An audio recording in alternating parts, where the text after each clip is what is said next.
At Halston's charity gala, 15-year-old Noah Bennett was accused of stealing the library's most valuable book. They dragged him forward. Everyone watched in silence. You were trusted here. Conrad wanted a confession. What did you think would happen? Noah refused to lie. I did not steal it. The room believed Conrad. Then explain why you were hiding it. But Noah had found it. I found it in a crate. Because the original was missing. The original never left this library. Then Evelyn stepped forward. Don't let them take that book! She knew the truth. The displayed book was fake. The book under glass is a forgery. Conrad finally looked afraid. Be careful what you accuse me of. He did not steal history. He found what you buried. To understand why, go back 6 weeks. 6 weeks earlier, the Halston Heritage Library had not yet become the center of a scandal. It was still only an old public building on the east side of the city, standing between a bus station and a row of stores that changed owners every few years. Its limestone walls were stained by decades of rain. Its copper roof had darkened almost black. In winter, the pipes groaned beneath the floorboards, and in summer, the upper reading room carried the warm scent of dust, cedar shelves, old paper, and leather bindings that had survived longer than most of the people who once touched them. To wealthy people driving past in black cars, the library looked tired. It occupied valuable land near the river, close to luxury apartments, boutique hotels, and polished glass towers that had begun changing Halston beyond recognition. To developers, it was a property with potential. To city officials, it was a budget problem. To men like Conrad Vale, it was an opportunity waiting to be renamed. But to the people who used it every day, the library was something else entirely. Children came after school because it was quiet, safe, and warm. Older men came because they had nowhere else to sit after retirement. Mothers came to use the computers for job applications. Teenagers came to study, read, hide from arguments at home, or simply spend a few hours in a place where no one expected them to explain why life had become difficult. The library did not ask for proof of income. It did not care where a person slept. It did not demand that anyone explain their past before opening its doors. That was why Evelyn Hart had stayed there for so long. At 57, Evelyn had become the kind of woman people overlooked until they needed something only she could find. She was not loud. She did not dress to be noticed. Her gray-brown hair was always pinned neatly behind her head, and she wore thin cotton gloves whenever she handled old paper. Her clothes were simple, practical, and slightly old-fashioned. She moved through the archive rooms with careful, measured steps, as though every shelf held a memory that deserved respect. Officially, Evelyn was the library's senior archival assistant. It was a title that made her sound like someone who spent her days dusting books and filing records. In truth, she knew more about Halston's history than most of the men who gave speeches about it. She could identify a forged signature by the pressure of the ink. She could tell the age of a document by the fibers in its paper. She knew which streets had vanished beneath new construction, which neighborhoods had been renamed by investors, and which public promises had disappeared the moment money changed hands. Evelyn had built her life around those small traces, because 20 years earlier, she had learned what happened when powerful people believed they could erase them. Before coming to the library, Evelyn had been a forensic auditor for the city of Halston. She had worked in the municipal finance office, reviewing redevelopment budgets, public grants, housing contracts, and infrastructure programs. She had been good at her work. Too good, perhaps, for people who preferred financial reports to remain unread. At the time, Halston had been changing quickly. Old neighborhoods near the river were being cleared for redevelopment. Public housing projects were being repaired, relocated, or quietly abandoned.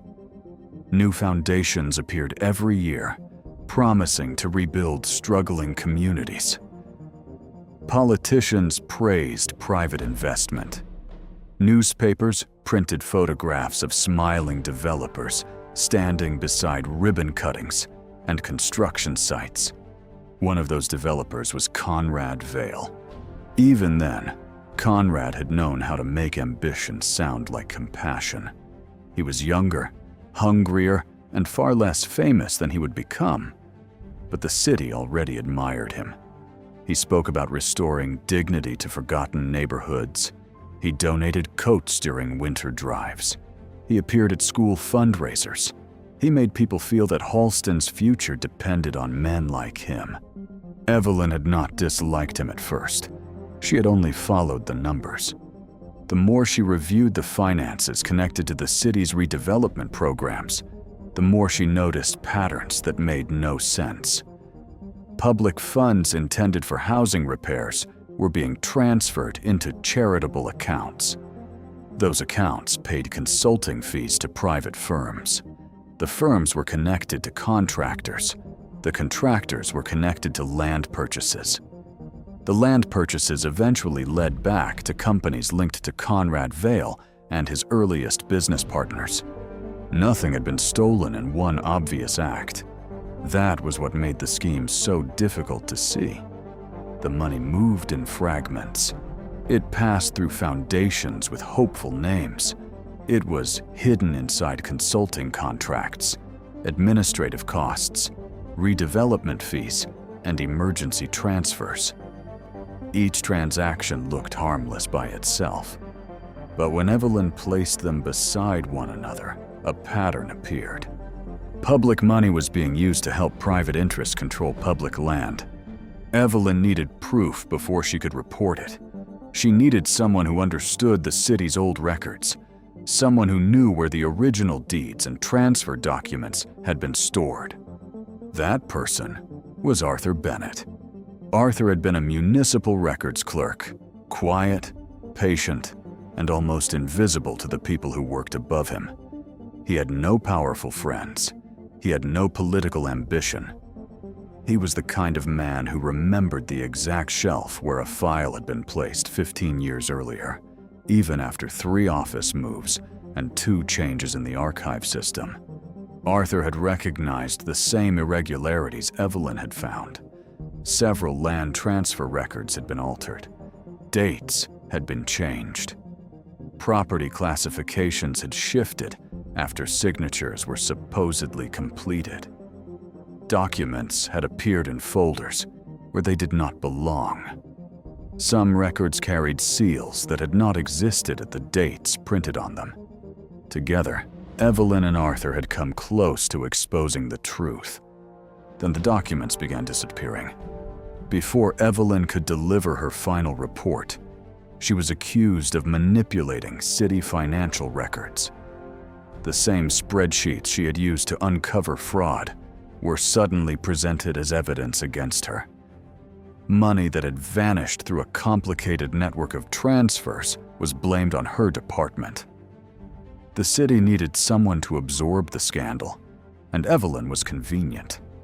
She was not wealthy. She was not politically connected. She had no family name that could frighten the people accusing her.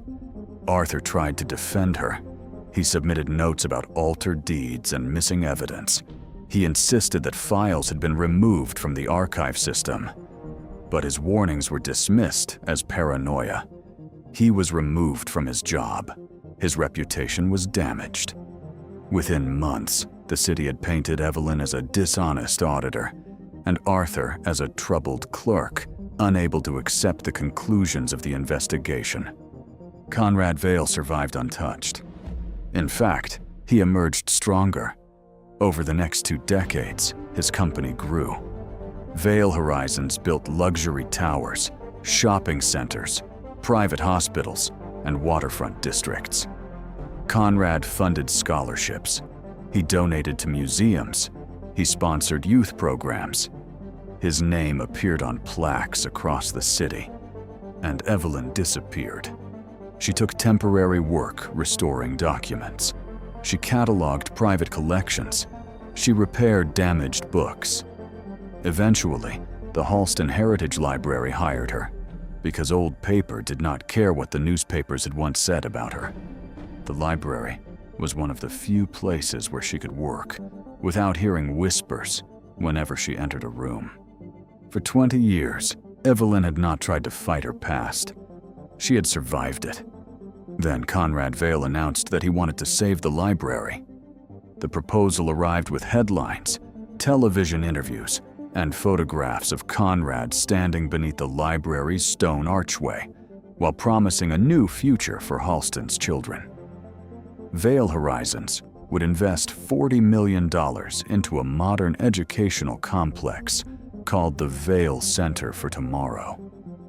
The plan included a technology wing, a media lab, a scholarship center, a renovated children's library, and a sleek glass structure extending toward the river.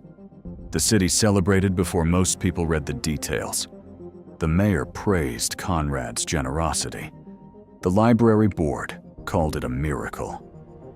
Newspapers described the project as a lifeline for an aging institution that could no longer survive on public funding alone. People who had never visited the library suddenly had opinions about how it should be transformed.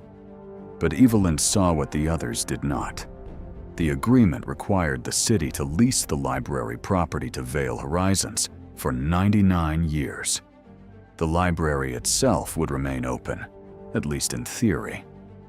But much of the surrounding land would be converted into private retail space, corporate offices, luxury cafes, and event halls. The old building would become the decorative center of a much larger commercial project. It would survive as an image, not as a promise. Evelyn understood the danger immediately. A public library did not belong to the city officials who happened to manage it. It belonged to the people who needed it. And once the land was given to a private company for nearly a century, there would be no easy way to take it back. She began studying the legal documents late at night. Most of the agreement had been carefully written by expensive lawyers. But near the end of the planning folder, hidden behind technical maps and development schedules, Evelyn found an amendment dated 1978. It claimed that the original terms of the library's founding agreement had been changed decades earlier, allowing the city to transfer the property for private development under certain conditions. At first glance, the document looked convincing. The language was formal. The seal appeared official. The pages were yellowed enough to suggest age. The signatures looked authentic. It was exactly the sort of paper most people accepted without question, because it looked old and complicated. But Evelyn had spent too long studying the small places where lies failed. The seal at the bottom of the amendment belonged to a municipal archive classification system created in 1986. The paper contained a fiber blend that had not been used in city documents during the 1970s. The typeface was correct for the era, but the spacing between lines matched a template introduced years later. The document claimed to have been filed in 1978, yet the reference number followed a code system that did not exist until the late 80s. Someone had created an old lie using new tools. That night, Evelyn sat alone in her small apartment on Grant Street, surrounded by copied documents and handwritten notes. Trucks rumbled below her window. The laundromat downstairs had closed hours earlier, leaving the building quiet except for the low hum of old machines. A mug of tea cooled beside her lamp, as she compared the forged amendment to real city records. The more she studied it, the more certain she became. Someone was trying to steal the library without calling it theft. The next morning, Evelyn brought her findings to Martin Gage, the library director. Martin was not a bad man. He had spent years trying to keep the library open through funding cuts, staff reductions, and public indifference. He had the tired face of someone who had learned to celebrate every small victory because larger victories no longer seemed possible. Evelyn explained the inconsistencies. She showed him the mismatched archive seal. She pointed out the paper fibers, the date problem, and the wrong filing system. Martin listened. He looked uneasy. He turned the pages slowly. Then he told her that the city legal department had already approved the agreement. Conrad Vale's team had spent months preparing the proposal. The library board had accepted the documents as legitimate. Martin suggested that Evelyn might be viewing the situation through the pain of what had happened to her years earlier. He did not accuse her of lying. That would have been easier. Instead, he implied that her past had made her suspicious of everything. Evelyn left his office without arguing. Downstairs, in the reading room, Noah Bennett was sorting returned books onto a cart. He was 15, thin, dark-haired, and taller than people expected when they first saw him. His clothes were clean but worn. The sleeves of his jacket had frayed at the cuffs, and his shoes had been repaired with black tape near the soles. Noah had been coming to the library for nearly a year. He lived in a foster home on the other side of Halston, with a couple who were doing their best, but already had too many responsibilities. There were other children in the house, too many rules, and not enough quiet. Noah had moved through 4 placements in 6 years.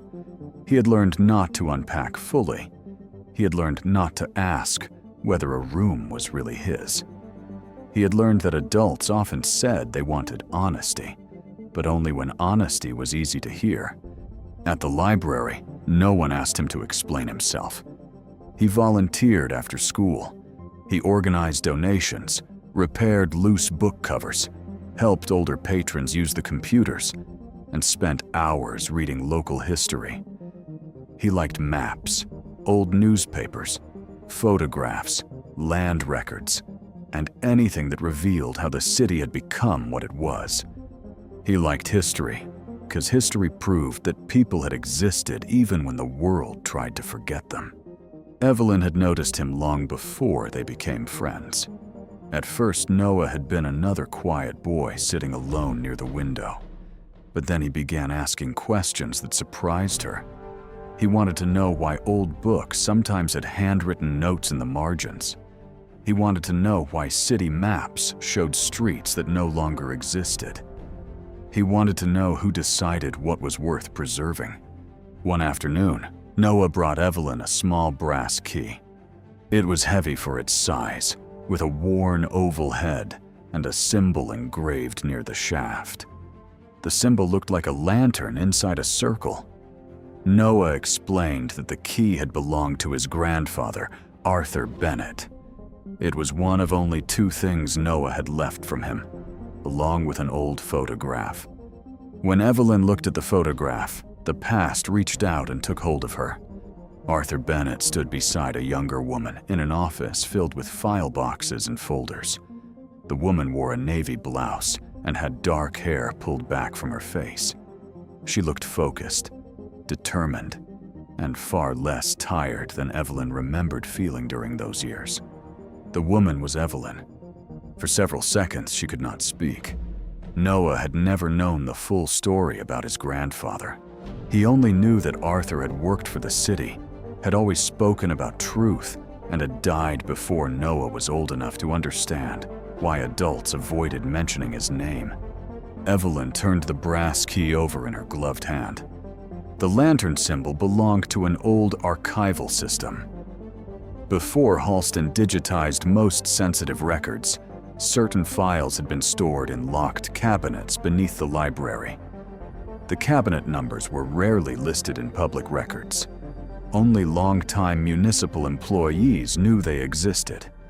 That evening, after the public rooms closed, Evelyn took Noah down to the lower archive level. The basement corridor was narrow and cold. The lights hummed overhead. The stone walls carried the scent of damp paper and old dust. At the far end of the hallway stood several metal cabinets that had not been opened in years. Most were rusted. Some were sealed with outdated evidence labels.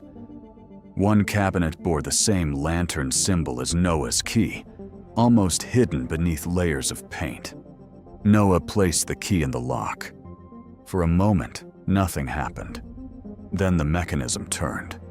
Inside, they found a cardboard box tied with brittle twine, several reels of microfilm, a packet of photographs, and a sealed envelope with Arthur Bennett's name written across the front in faded blue ink. Evelyn knew she should have contacted the city archives office immediately. She knew the rules. She knew the procedure. But when she saw Arthur's handwriting, she could not treat the moment like routine paperwork. The envelope contained a letter Arthur had written shortly before his death. It did not include a dramatic confession. It did not name every person involved. Arthur had been too careful for that. Instead, he wrote about fear. He wrote that the evidence they had found had been scattered, altered, and hidden in places no one would think to search. He wrote that Conrad Vale had never feared truth as much as he feared connections. A single document could be dismissed. A witness could be discredited. But if the old records were placed beside one another, they would reveal what had been done. Arthur believed the truth was still alive. It had simply been buried beneath the things powerful people considered worthless. At the bottom of the letter, he had left a sequence of dates, symbols, and file references. Evelyn recognized the system immediately. They were cross-references to municipal filings, redevelopment ledgers, library trust records, and financial documents connected to a charitable foundation that no longer officially existed. The name on the foundation was Vale Community Futures. It was one of Conrad Vale's first philanthropic organizations. Over the following days, Evelyn and Noah worked quietly. Noah helped copy reference codes, organize old files, and compare public records with the materials Arthur had left behind. He did not complain about the boring work. He had Arthur's patience in him, though he did not yet understand how deeply his grandfather had shaped him. Together, they found proof that the library land had never belonged to the city in the ordinary way. The property had been donated in 1912 by Margaret Halston, whose family had funded the original building. Her founding trust included a condition that had slowly disappeared from public summaries over the decades. The land had been given for permanent community use. It could not be sold, leased, transferred, or converted into a private commercial project. If the city ever attempted to do so, ownership would automatically revert to an independent public trust established by Margaret Halston herself. The entire Vale Horizons project depended on that condition remaining hidden, and the condition was recorded inside the original Founders Register. The Founders Register was an enormous leather-bound ledger stored in the library's climate-controlled vault. It contained the names of the original trustees, the first donations, the land agreement, and Margaret Halston's handwritten founding conditions. 3 days after Evelyn and Noah discovered the clause, the library board announced that the Founders Register would be displayed as the centerpiece of the upcoming Halston Heritage Gala. The gala was being promoted as a celebration of the library's future. Conrad Vale would be honored as the man who had saved the building. Donors, politicians, reporters, and business leaders would gather beneath the stained glass ceiling. The original register would be placed under glass as a symbol of the library's history and its bright new beginning. Evelyn read the announcement twice. Then she went to the vault. The Founder's Register was still on its shelf. At first, she almost felt relieved. The leather cover was the right color. The gold lettering appeared worn. The binding carried the same floral pattern. Everything looked exactly as it should. But Evelyn had handled the original register twice before in her career, and she remembered one small detail no copy could easily imitate. Near the lower corner of the true cover was a dark water stain left by the flood of 1947. The book in the vault had no stain. Evelyn stood perfectly still. Someone had already replaced the original. And somewhere inside Halston, Conrad Vale now had the one document that could destroy everything he was trying to build. Evelyn did not touch the false register again until she had taken photographs of every detail that proved it was a replacement. She photographed the smooth lower corner where the flood stain should have been. She photographed the stitching along the spine, too even and too clean for a book more than a century old.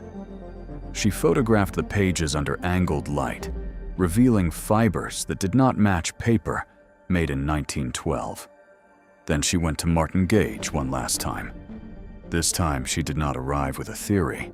She arrived with evidence. Martin listened behind the closed door of his office, while Evelyn laid the photographs across his desk. Outside, the library remained busy. Children moved through the reading room. A printer hummed near the public computers. Someone laughed softly near the circulation counter. The ordinary sounds made the conversation feel even more unreal. Evelyn explained that the Founder's Register in the vault was not genuine. She explained that the true book contained the original land condition, preventing the library property from being leased for private development. She showed him the forged amendment from 1978 and the archive details that proved it had been created years later. Martin did not deny that the evidence looked troubling, but he was afraid of what the truth would cost. The gala was only days away. Conrad Vale's foundation had already paid for the event. City officials had confirmed their attendance. Newspapers had promised coverage. The library board had built its entire future around the announcement of the Vale Center for tomorrow. If Evelyn was right, the project would not merely be delayed, it could collapse completely. Martin told her that accusing Conrad Vale without official proof would be reckless. He warned that the board would see her actions as sabotage. He said that the city could not survive another public scandal involving the library. Evelyn understood what he was really saying. He believed the library needed Conrad more than it needed the truth. That afternoon, she was placed on administrative suspension. The letter was written in polite language. It claimed that she had accessed restricted material without authorization and caused unnecessary disruption during an important institutional transition. She was instructed not to enter the archive rooms until further notice. For the second time in her life, Evelyn watched a powerful system turn procedure into punishment. The first time, she had been younger. She had still believed that someone would eventually step in and ask what had truly happened. This time, she knew better. She did not argue. She gathered her gloves, her notebook, and the few personal items she kept in her archive drawer. Then she walked through the library without saying goodbye to anyone. Most of the staff avoided looking at her. A few looked sorry. None of them stopped her. That was the part Evelyn would remember most clearly. Not the suspension letter, not Martin's fear, not even the knowledge that Conrad Vale had found a way to rewrite history inside the very building meant to preserve it. What she remembered was how easy it had been for people to remain silent when silence protected them. Noah learned about Evelyn's suspension the following day. He had arrived after school carrying a stack of returned books, unaware that he was no longer supposed to be there. The circulation desk employee told him quietly that his volunteer access had been paused. She would not explain why. At first, Noah thought it was because of Evelyn. Then the security supervisor approached him with a rare 19th century atlas in his hands. The atlas had been found beneath the table where Noah usually studied. It was one of the most valuable items in the special collection. Its pages were delicate, its maps hand-colored, and its cover embossed with the seal of the old Halston Survey Office. It should never have been left in the public reading room. Yet there it was, beneath Noah's chair, as though someone had placed it there specifically to be discovered. Noah said he had never touched it. The supervisor did not accuse him directly. He did something more damaging. He made it clear that the library could no longer trust him around valuable materials. Noah stood in the lobby holding the volunteer badge he had worn for almost a year. Around him, people continued walking past the front desk. Some glanced at him. Most did not. He knew what they saw. A foster kid with worn shoes. A quiet boy without parents beside him. Someone easy to blame because people already believed he probably had a reason to take what did not belong to him. By the end of the day, Noah had been barred from volunteering. He did not tell Evelyn immediately. He waited until evening, then went to her apartment on Grant Street, carrying the suspension letter from the library and the brass key that had belonged to Arthur Bennett. Rain had soaked the shoulders of his jacket. His hair clung to his forehead. He tried to act as though the letter did not matter, but Evelyn saw the way he held it. The library had been one of the only places where Noah had felt wanted without being examined. It had been a place where he could sit beside other people without worrying about whether they knew his history. A place where he could be useful. A place where his questions were welcomed. Now it had become another door closing in his face. Evelyn wanted to tell him that none of this was his fault, but she knew those words would not be enough. Instead, she showed him the evidence she had copied before leaving the archive. The photographs of the fake register, the forged 1978 amendment, Arthur's letter, the notes about the hidden land condition. She told him that the people responsible wanted both of them out of the way because they were getting too close. Noah listened without interrupting. Then he asked the question Evelyn had been trying not to ask herself. If Conrad Vale had taken the real register, where had he put it? The answer came the following morning. Noah had gone behind the library to throw away a bag of old newspapers for his foster mother. Near the recycling bins, he noticed several boxes from Vale Community Futures stacked beside the loading dock. Most were empty packaging from Gala decorations, but one crumpled sheet of paper had blown loose from the top of a bin. It was a delivery manifest. The document listed several crates scheduled to arrive before the Halston Heritage Gala. One crate was marked as historical display material. Another carried a more private label, archival handling, restricted access. At the bottom of the page was a reference code. Noah did not recognize it. But when he brought the manifest to Evelyn, she went pale. The code matched one of the references Arthur Bennett had written beneath his letter. It was not a random number. It was an old city archive designation used for sensitive materials moved without public cataloging. The true founder's register had not been destroyed. It was being transported, and Conrad Vale was planning to bring it into the library on the night of the gala. At first, Evelyn wanted Noah to stay away. She had already seen what Conrad's people were willing to do. They had planted the atlas. They had turned the library staff against him. They had made him look suspicious before he had done anything wrong. But Noah had spent too much of his life being told to sit quietly while adults made choices that changed everything around him. He did not want to be reckless. He did not want revenge. He only wanted to stop someone from erasing the truth, the way Arthur Bennett's truth had been erased. Evelyn understood that feeling better than anyone, so they made a plan. Evelyn would attend the gala even though she had not been invited. She would remain near the public entrance, where the press and city officials would be gathered. Noah would not confront Conrad. He would only look for the delivery crate and confirm whether the original register was inside. If he found it, he would not touch it. He would send Evelyn a message. The plan sounded simple, but nothing involving Conrad Vale had ever been simple. On the night of the gala, the Halston Heritage Library no longer looked like itself. The children's tables had been removed. The public computers were covered in black cloth. White flowers stood in silver vases beneath the marble staircase. A long carpet stretched through the main reading room, where students usually sat with notebooks and tired parents usually searched for work online. The library had become a ballroom.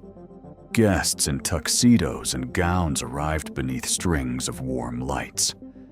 City officials posed for photographs. Donors drank champagne beneath the stained glass ceiling. A small orchestra played near the old reference desk.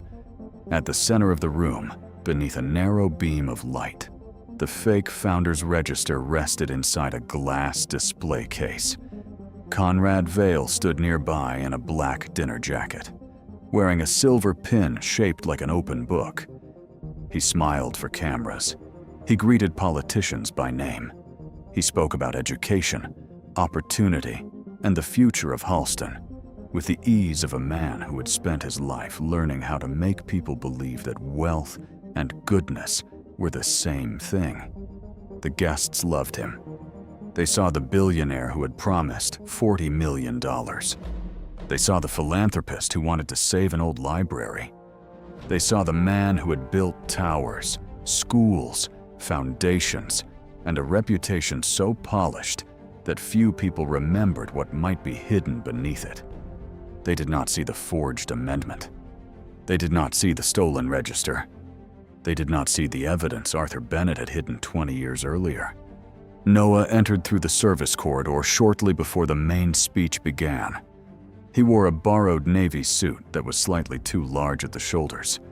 The sleeves were long. The shoes hurt his feet. His tie was not perfectly straight. He looked like a boy trying to belong in a room built for people who had never been told that they did not. Near the loading area, behind temporary catering stations and stacks of wine boxes, Noah found the crate marked for private archival handling. The Vale Community Futures logo was stamped across the side.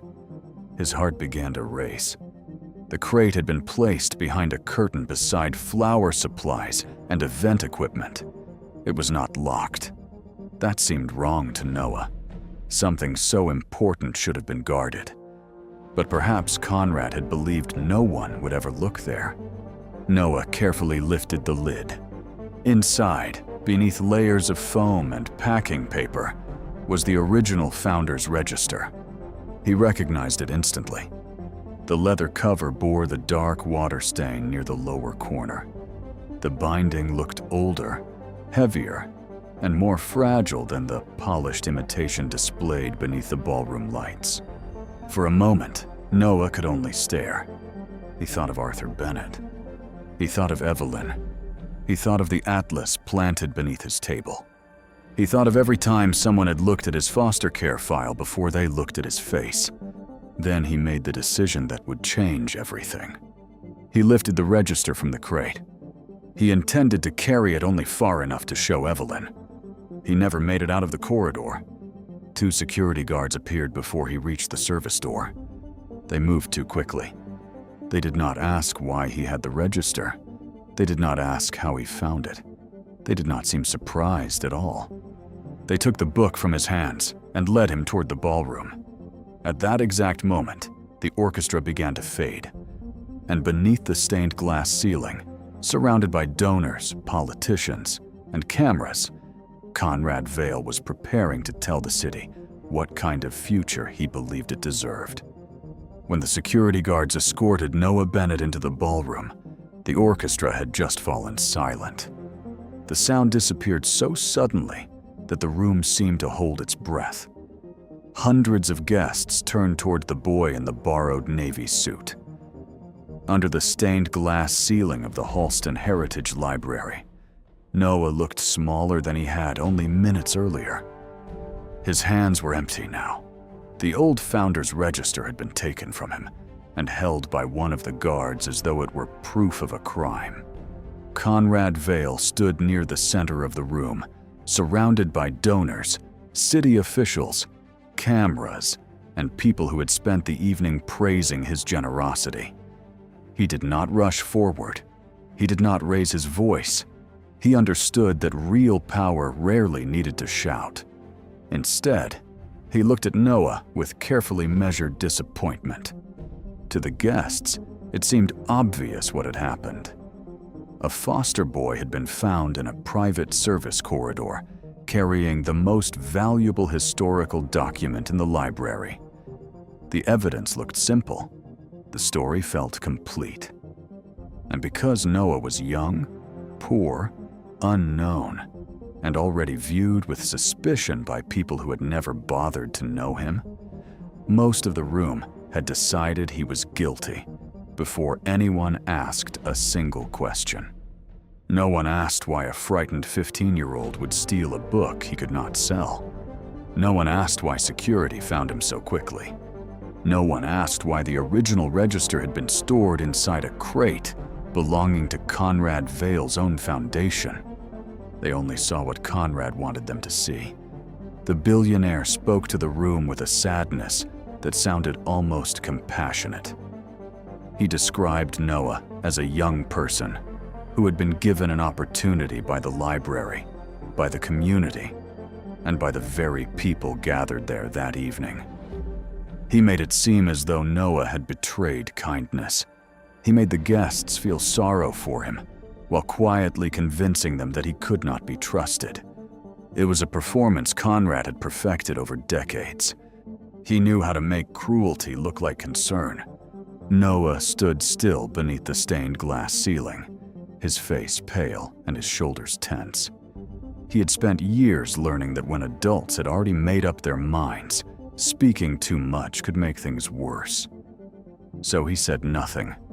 He only looked toward the rear entrance of the ballroom. That was when Evelyn Hart stepped into the room. She was not dressed like the other guests. She wore a simple dark coat over a plain dress. Her gray-brown hair was pinned neatly behind her head, and beneath one arm she carried the leather portfolio containing every piece of evidence she had managed to collect before Conrad's people pushed her out of the library. For a moment, no one noticed her. Then Conrad Vale did. His expression changed only slightly. It was small enough that most people missed it. But Evelyn saw the shift in his eyes. For the first time that night, the man who had controlled every detail of the gala looked uncertain. Evelyn walked past the donors, the board members, the city officials, and the photographers. She moved without hurry, but she did not hesitate. She had spent 20 years avoiding rooms like this one. 20 years allowing people to remember her as the woman who had supposedly betrayed the city. 20 years carrying the knowledge that the truth had been buried because no one important wanted to hear it. But this was no longer only about her. It was about Noah. It was about Arthur Bennett. It was about a library that had been built for people who had nowhere else to go. Evelyn stopped beside Noah and looked directly at the Founder's Register in the guard's hands. Then she looked toward the glass display case in the center of the ballroom. Inside the case, beneath a narrow beam of warm light, rested another version of the Founder's Register. The guests did not understand what they were seeing. Two old leather books could look nearly identical from a distance, but Evelyn did not need to touch them to know which one was real. The register beneath the glass was the forgery. The book Noah had found was the original. Evelyn told the room that Noah had not stolen anything. The real Founder's Register had been removed from the library vault and replaced with a false copy. Noah had found the original book hidden inside a crate, marked for private archival handling, a crate delivered by Vale Community Futures. A ripple moved through the crowd. Conrad responded calmly. He suggested that Evelyn was making another accusation without proof. He reminded the guests, in careful and indirect language, that she had once been involved in a financial scandal with the city. He wanted the room to remember her as a disgraced former auditor, not as the woman standing before them with evidence. It was the same weapon he had used 20 years earlier. But Evelyn had not come unprepared. She opened her portfolio and placed several photographs on a nearby table. The first showed the original register's old water stain, the dark mark near the lower corner of the leather cover caused by the Halston flood of 1947. The second showed the book currently displayed beneath the glass, smooth and spotless in the exact place where the stain should have been. The third showed the forged 1978 amendment that had supposedly allowed the library land to be leased to Vale Horizons. Then Evelyn began explaining the details. The register in the display case had been made with modern leather. Its gold edges had been chemically aged. Its thread stitching was too regular, too clean, and too new. The paper inside carried a watermark from a mill that did not exist in 1912. The pages had been machine-trimmed, while the original book's pages were uneven because they had been cut by hand. To many people in the room, those differences seemed small, but small details were often where lies failed. Evelyn pointed toward the register Noah had found. The true book carried the old flood stain. Its leather had darkened naturally over more than a century. Its binding was heavier. Its paper showed the irregular fibers of handmade archival stock. Every mark on it told the story of time. The forgery only told the story of someone trying to erase that time. A woman near the front stepped forward. Her name was Dr. Maya Collins, a historical preservation professor from Halston University. Conrad had invited her to the gala because he expected her to praise the renovation project and speak about the importance of preserving the library's heritage. Instead, she examined Evelyn's photographs, then looked carefully at the book beneath the glass, and finally turned toward the register held by security. Her expression tightened. She confirmed that Evelyn was correct. The book in the display case was not the original Founder's Register. It was a reproduction. The ballroom changed in an instant. Until that moment, Conrad Vale had controlled the story. He had been the benefactor. Noah had been the thief. Evelyn had been the bitter former employee trying to ruin a charitable evening. But now, with one expert confirmation, the entire room had to consider another possibility. What if the boy had been telling the truth? What if the woman they had dismissed was right? What if the man they had spent years admiring was hiding something far worse than a forged book? Conrad tried to regain control. He suggested that the reproduction might have been created for preservation purposes. He implied that his foundation had simply handled the materials incorrectly. He said the original register may have been moved without his knowledge. But Evelyn placed the delivery manifest beside the photographs. It showed the private archival crate scheduled through Vale Community Futures. The reference number matched one of Arthur Bennett's old archival codes. Then Evelyn revealed the photograph Noah had found online, taken earlier that evening by a catering employee.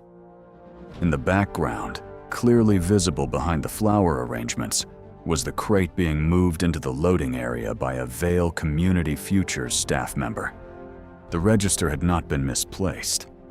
It had been hidden. And it had been hidden by people connected directly to Conrad Vale. Noah finally spoke. His voice was quiet, but it carried through the room because no one else moved.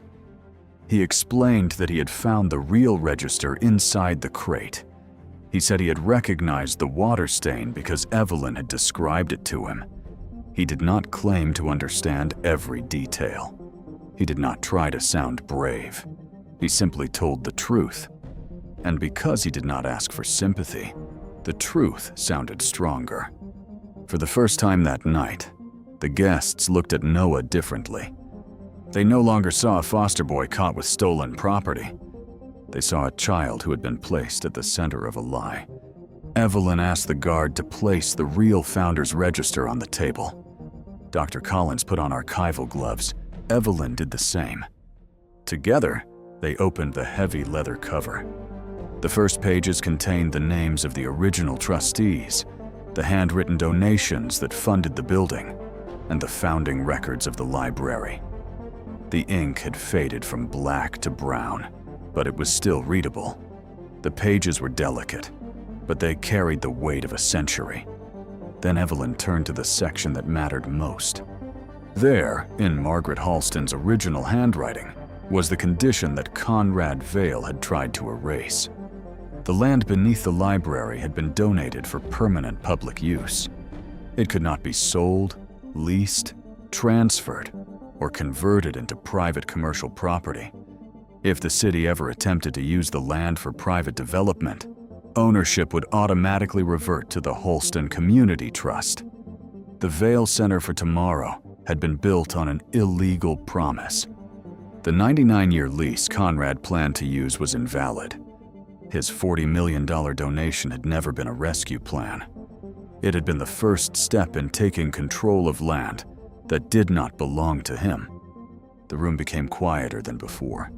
Somewhere near the back, a glass touched the floor and shattered. But the biggest revelation had not yet arrived. Evelyn had spent days studying Arthur Bennett's letter. She had understood that his codes were more than references to missing files. They were instructions. Arthur had hidden something inside the one object Conrad would never dare destroy openly. Near the back cover of the Founder's Register, beneath a narrow strip of worn leather, Evelyn found an old stitched seam. It had been repaired after the flood decades earlier. To anyone else, it looked like ordinary restoration work. But Arthur had known the library well. He had known that old repairs were often ignored because people assumed they had no importance. He had trusted that one day, someone would understand the clue he had left behind. Evelyn carefully loosened the seam. Inside the spine of the register was a folded packet wrapped in wax paper. The packet had been hidden there for 20 years. Evelyn opened it slowly. Inside were 3 things. The first was a notarized statement written by Arthur Bennett. In it, he described how he and Evelyn had uncovered altered land records, falsified redevelopment contracts, and diverted public funds linked to Conrad Vale's earliest business operations. The second was a duplicate ledger containing transaction codes that matched the irregularities Evelyn had discovered before the city accused her of fraud. The third was a list of account numbers, shell companies, transfer dates, and financial references connecting Vale Community Futures to the same network of accounts that had existed 20 years earlier under different names. The past had not disappeared. Arthur had preserved it. He had hidden it inside the very book Conrad had tried to replace with a beautiful lie. Conrad reached toward the table. It was only a small movement, but everyone saw it. Until that moment, he had remained composed.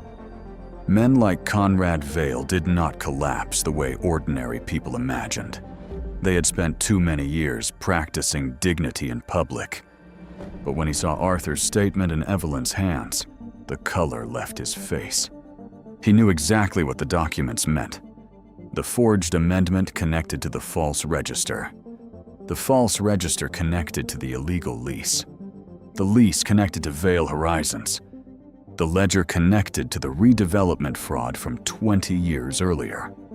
And the old case against Evelyn Hart was no longer a forgotten scandal. It was evidence. The ballroom did not erupt at once. At first, people simply stared. The mayor stepped away from Conrad. The library board chair lowered her glass. Reporters began moving closer, their phones raised, their cameras recording. Dr. Collins continued examining the documents. Her silence carried more weight than any dramatic announcement. Then someone from the city attorney's office stepped forward and requested that the founder's register, Arthur's statement, the ledger, and all related transfer documents be secured immediately. The gala was suspended. The auction never began. Conrad tried to speak privately with the board members, but privacy had disappeared from the room.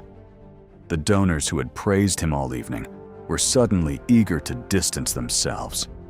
The officials who supported the lease began insisting that they had trusted the legal review process. The people who had benefited from Conrad's power discovered that they had never really known him. That was not entirely true. Some of them had known enough.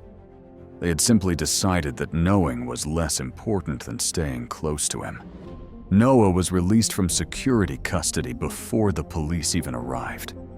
The guards apologized in the stiff, uncomfortable way people apologized when they realized they had treated a child like a criminal because it was easier than questioning a wealthy man. Noah did not say much. His hands were still shaking. Evelyn stood beside him. For a long moment, neither of them spoke. Then, Noah looked at the old photograph Evelyn had brought in her portfolio. Arthur Bennett stood beside the younger version of Evelyn, both of them surrounded by file boxes and records that no one had wanted to believe. For the first time, Noah understood that his grandfather had not died as a forgotten man. Arthur had spent his final years protecting the truth for people he would never live long enough to meet. And Evelyn understood something too. Arthur had trusted the future more than he had trusted the present. He had hidden the evidence because he believed that someday, someone would be brave enough to find it. The first headlines appeared before midnight. By morning, Halston was no longer talking about Conrad Vale's donation. It was talking about forged documents, hidden ledgers, a stolen historical register, and a foster boy who had been accused of theft while holding the evidence that could expose one of the city's most powerful men. The investigation did not end in a single night. Real justice rarely does. For weeks, state auditors examined records connected to Veil Horizons, Veil Community Futures, and several companies that had been created and dissolved over the past 2 decades. Investigators reopened the case against Evelyn Hart. Former city employees were interviewed. Some had been too afraid to speak years earlier. Some had seen files disappear. Some had been pressured to revise dates, remove pages, or approve financial transfers they did not understand. One former accountant described being told that certain payments should never be questioned because Conrad Vale had influential friends. Another employee from Veil Community Futures provided internal emails showing that the original founder's register had been moved without library authorization. A retired clerk confirmed that Arthur Bennett had warned the city about altered deeds long before he was dismissed. The deeper investigators looked, the more they found. Conrad Vale had not built his entire empire through fraud. That was what made the truth even more disturbing. His businesses had been large enough, successful enough, and respectable enough on the surface to hide the parts that were not. He had used real projects, real donations, and real public goodwill as cover for a pattern of manipulation that had begun long before most people at the gala knew his name. The library lease was canceled. the city was forced to acknowledge that the land could not be transferred for private benefit. The Halston Community Trust took legal control of the property under Margaret Halston's original founding condition. The old building would remain public. Conrad's commercial development plan was abandoned. His foundation board removed him from leadership. Major donors withdrew support. Politicians who had once praised him began claiming they had been deceived. His company lost contracts.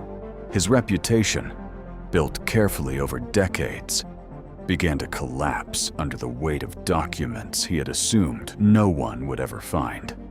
Months later, Conrad Vale was charged with document forgery, financial fraud, obstruction of a public investigation, conspiracy to manipulate municipal records, and the false accusation of a minor.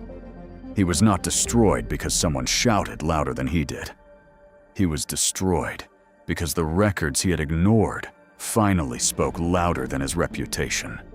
That was the poetic justice of it. Conrad had spent his life believing that buildings were valuable only when they could be turned into profit. He had looked at the library and seen land waiting to be claimed. He had looked at old documents and seen clutter. He had looked at Evelyn Hart and seen a woman whose name could be buried. He had looked at Noah Bennett and seen a boy nobody would defend. But in the end, the old library became the place where his lies were exposed. The papers he considered useless became the evidence that ended his control. The woman he thought he had ruined became the person who restored the truth. And the boy he called a thief became the reason the truth survived long enough to be found. Evelyn's exoneration came quietly. There was no parade, no grand television special, no famous speaker standing beneath the stained glass ceiling. Instead, the city attorney's office released a formal statement confirming that the case against her had been built on manipulated evidence and incomplete records. Her name was cleared. Her professional license was restored. The city issued an apology that was far too brief for 20 years of damage. But it was more than Evelyn had once believed she would ever receive. Martin Gage visited her several weeks later. He looked older than he had before the gala. He admitted that he had failed her. He had wanted to protect the library, but in doing so, he had protected the people trying to take it away. He had confused caution with integrity. Evelyn did not forgive him easily. She did not need to. Forgiveness was not pretending that nothing had happened. She made him understand that institutions were not saved by avoiding conflict. They were saved by refusing to abandon the people who tried to protect them. Martin stepped down as library director at the end of the year. The Halston Community Trust asked Evelyn to return as director of public archives and historical preservation. At first, she hesitated. The title felt too large. The office felt too close to the life she had once lost.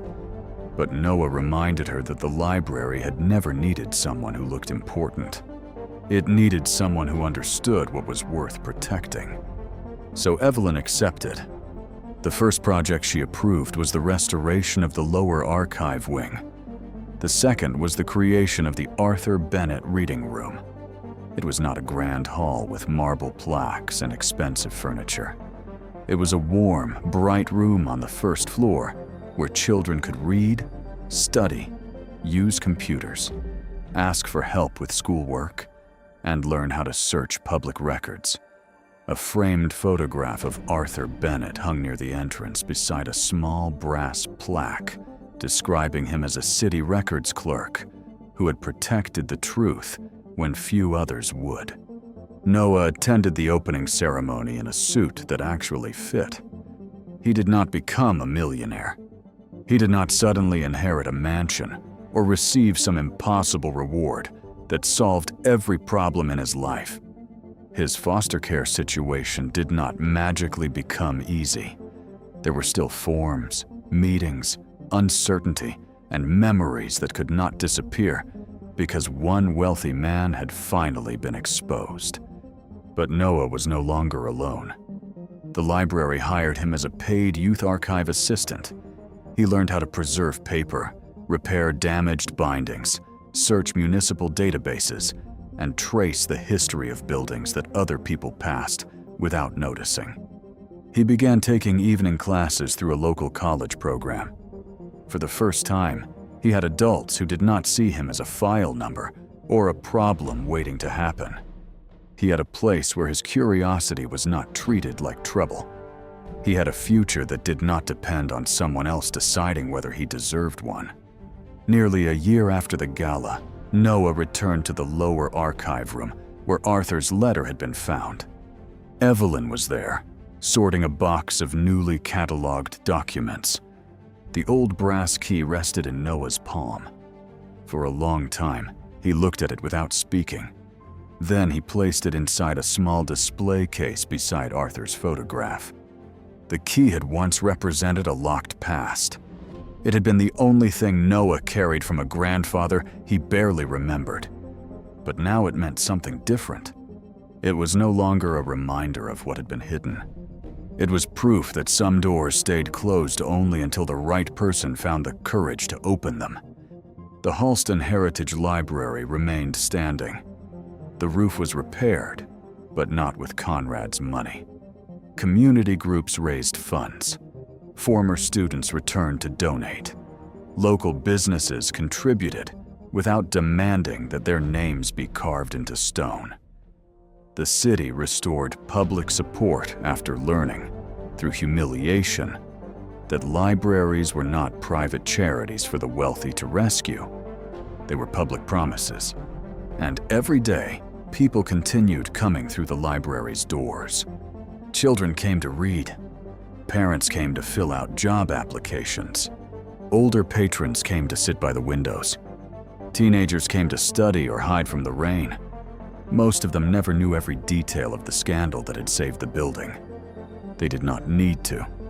The lights were on. The shelves were full. The doors remained open to anyone.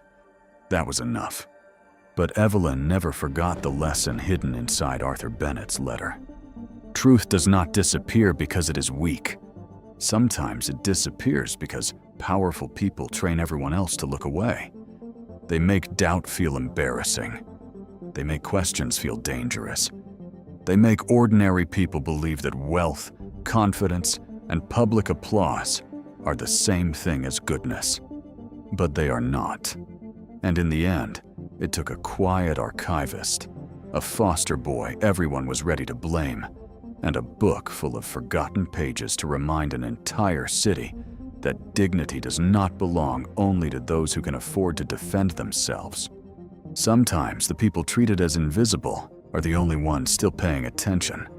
Sometimes the things everyone calls old are the only witnesses that never lie. And sometimes justice begins the moment one person decides that silence has lasted long enough. If you believe that truth deserves to be protected, even when powerful people try to bury it, share this story and tell us what you would have done if you had been in that room. Step away from that Ferrari before I make this worse for you. Malcolm Reed did not move an inch. You already made it worse when you decided I could not own it. His appearance told Vanessa everything she assumed. A man like you does not arrive here in a car like that. But Malcolm gave her one quiet warning. Be very careful with the story you are about to tell. Vanessa turned suspicion into a public accusation. Someone call security! This man is trying to steal from my company! The valet knew the truth was nearby. Ma'am, I think you should look at the registration first. Vanessa made sure he could not speak. One more word, and you will lose this job tonight. Malcolm protected him without raising his voice. Do not punish him for telling the truth. The truth is obvious. He does not belong beside a Ferrari. The crowd watched Vanessa judge him openly. Still, Malcolm never looked afraid. Then police lights washed over the Ferrari. Sir, keep your hands where I can see them. Before you touch me, you may want to call your superiors. But Malcolm's silence had a history. To understand why Malcolm Reed stood there so still while a woman tried to turn his life into a crime scene, you have to understand that he had survived far worse than being underestimated. He had built his entire life in rooms where people looked at him last, listened to him least, and then acted surprised when his ideas saved them. Malcolm had been born in a neighborhood where broken engines were more common than working streetlights, and where boys learned early that the world often noticed their mistakes faster than their talent. His father had driven buses for nearly 30 years. His mother cleaned offices and buildings where the executives never learned her name. But in their small garage behind the house, Malcolm found a language that did not care about status. Engines either worked or they did not. Metal either fit or it failed. A machine could be understood if a person had patience, discipline, and the humility to listen. As a child, Malcolm could not afford model cars, so he drew them. He sketched the curves of Italian sports cars from old magazines other people threw away. He studied the way light moved across the hood of a Ferrari, the way every line seemed to be a decision made by someone who understood speed as both science and poetry. But he did not love cars because they were expensive. He loved them because they were proof that imagination could become something real enough to touch. While other boys dreamed of owning a Ferrari, Malcolm dreamed of understanding why one existed at all. He wanted to know how beauty and engineering could meet in one object so perfectly that even a stranger on the sidewalk would stop breathing for half a second. That obsession carried him out of the neighborhood, through scholarships, late-night jobs, and years of being the only person in the room who looked like him. He became an engineer first, then a designer, then a businessman almost by accident. People who understood cars trusted him. People who understood numbers eventually had no choice but to respect him. But Malcolm never chased attention. Attention to him was a noisy room where people applauded before they understood the cost of what they were praising. He preferred quiet ownership. He preferred to build things and let others stand beneath the lights. It was a habit born partly from humility and partly from pain. The person who understood that pain best was his wife, Eleanor Reed. Eleanor had met Malcolm before anyone called him brilliant, before investors returned his calls, before his first company appeared in financial magazines. She had met him when he still carried engine grease under his fingernails and apology in his posture, as though the world had taught him to take up less space than he deserved. Eleanor never saw him that way. She saw the mind behind the quiet. She saw the patience behind the restraint. She saw a man who could walk past a showroom window and describe, from memory, how the car inside breathed. For years, Malcolm and Eleanor built a life that looked ordinary from the outside and extraordinary from within. She taught high school literature. He worked impossible hours in the automotive industry, first repairing what others broke, then designing systems that made luxury dealerships more efficient, more honest, and more profitable. He believed the car business did not have to be built on arrogance. He believed that people buying a dream should not be cheated by those selling it. Eleanor believed in him so completely that when he hesitated to start his own company, she placed a notebook on the kitchen table and filled the first page with the name she thought belonged to his future. Reed Caldwell Automotive Group. Caldwell was not Malcolm's name. It belonged to Richard Caldwell, a charming investor with old money, perfect teeth, and the kind of confidence that opened doors before he knocked. Richard had the connections Malcolm lacked. Malcolm had the vision Richard could never have invented. Together, they launched what would eventually become Caldwell Prestige Motors, a chain of high-end dealerships known for rare European cars, white glove service, and a reputation so polished that wealthy customers trusted it before reading the contracts. In the early days, Malcolm believed partnership meant shared purpose. He learned later that some people use partnership as a polite word for taking what another person built. Richard Caldwell liked Malcolm's mind, but he did not like Malcolm's presence at the front of the company. Investors, Richard warned, were more comfortable with a familiar face. Clients, he suggested, expected a certain image. Malcolm heard the meaning beneath every careful phrase. He had heard it his whole life. So he stayed behind the curtain and built the systems, trained the staff, negotiated the supplier relationships, and designed the customer ethics policy that became the company's hidden strength. Richard smiled at ribbon cuttings. Malcolm made sure the lights stayed on. Then came the betrayal. It was not dramatic at first. Betrayal rarely announces itself with thunder. It arrives as missing paperwork, delayed signatures, board meetings rescheduled without notice, legal language no one explains until it is too late. By the time Malcolm realized Richard had tried to push him out, the company was already wearing another man's name like a stolen suit. Eleanor wanted him to fight publicly. She wanted the world to know who had built the foundation beneath Caldwell's marble floors. Malcolm wanted justice too, but he also knew the cost of a public battle. He had seen what powerful men could do when they felt exposed.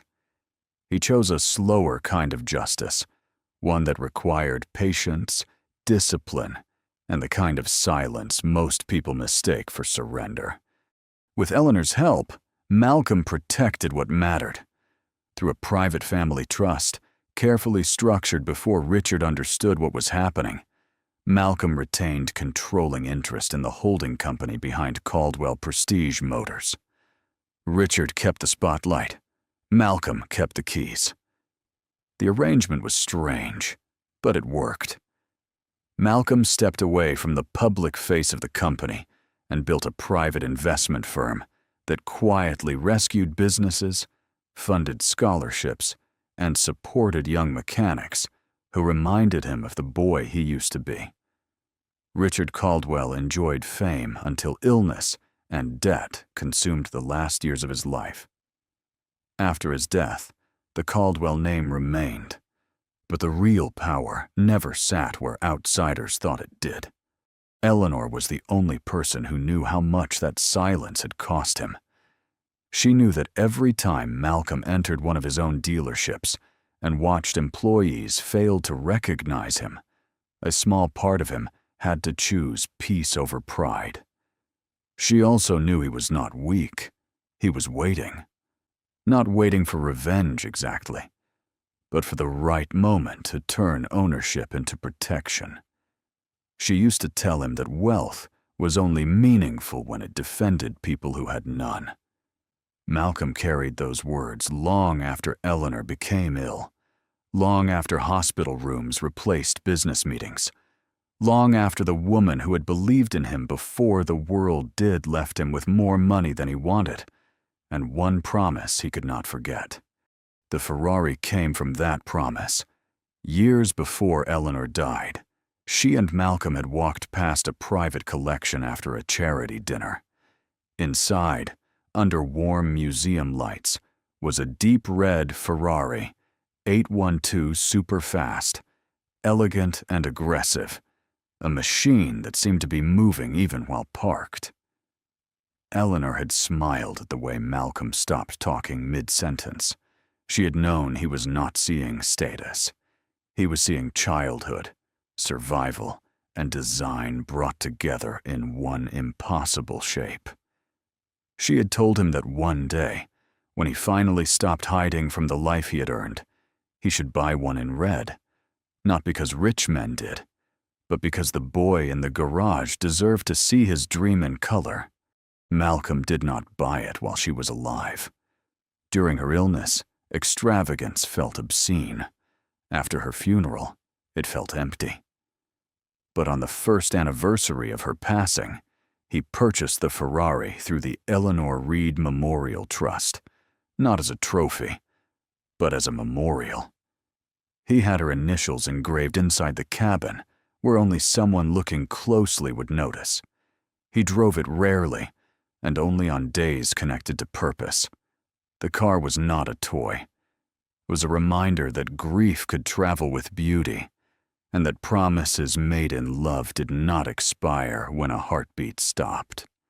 The night of the Meridian Auto Museum Gala was one of those days. Caldwell Prestige Motors was sponsoring the event, at least publicly, but the real money came from the Eleanor Reed Memorial Trust. The gala was meant to launch a scholarship program for underprivileged students entering automotive engineering and technical training. Malcolm had insisted the program focus not on polished applicants with perfect resumes, but on young people who had learned from broken engines, family sacrifice, and necessity. He wanted the scholarship to find the version of himself the world had nearly missed. Vanessa Caldwell had other priorities. She was not Richard Caldwell's daughter, though she allowed people to assume the connection when it helped her. She had married briefly into the extended Caldwell family, kept the name after the divorce, and built a career out of appearing indispensable to men who confused Polish with competence. Vanessa had been appointed interim CEO after a leadership scandal shook the company, and she treated the temporary position as though it were a throne. She understood luxury branding, media optics, and the social choreography of wealthy rooms. She did not understand loyalty. She did not understand craftsmanship. And she certainly did not understand the kind of quiet power that did not need to introduce itself. To Vanessa, Caldwell Prestige Motors was an image to be sold. She wanted to merge the company with a foreign luxury conglomerate that had no interest in Malcolm's ethics policies, scholarship commitments, or employee protections. The sale would have given Vanessa an enormous personal bonus and a permanent title in the new organization. It also would have gutted the foundation Malcolm had built. Customer service departments would be outsourced.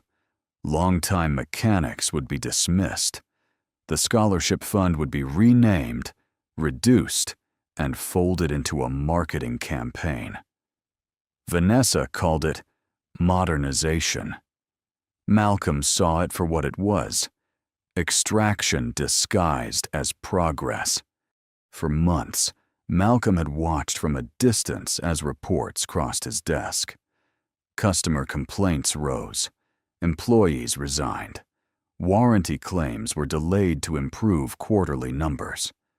A small transfer from the charity budget had been labeled as event preparation, then moved again through consulting fees.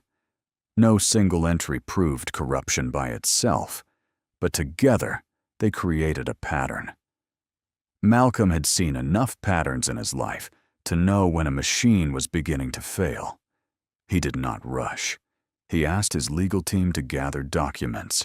He asked the board chair to observe quietly. And then he accepted the invitation to attend the Meridian Gala in person.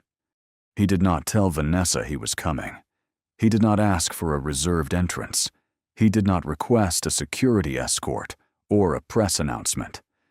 He drove himself in the Ferrari because Eleanor would have laughed at the idea of him arriving in a chauffeured sedan to a scholarship created in her name. He wore a simple navy jacket, a white shirt, and the watch Eleanor had given him when their first company turned a profit. The watch was not flashy. Its value was sentimental, not obvious. That was how Malcolm preferred most things. At the museum, the evening was already glittering when he arrived. The building curved in glass and steel around a central hall filled with historic race cars, polished engines, and photographs of drivers who had risked everything for speed. Wealth moved through the room with practiced ease. Champagne glasses caught the light. Sponsors smiled for cameras. Young scholarship applicants stood near the edges, dressed in borrowed suits and careful dresses, trying not to look overwhelmed by a world that had rarely opened doors for them. Malcolm noticed them first. He always noticed the people standing at the edges. One of those young people was Jordan Ellis, a valet assigned to the front entrance for the evening. Jordan was 22, nervous, and trying hard to appear invisible.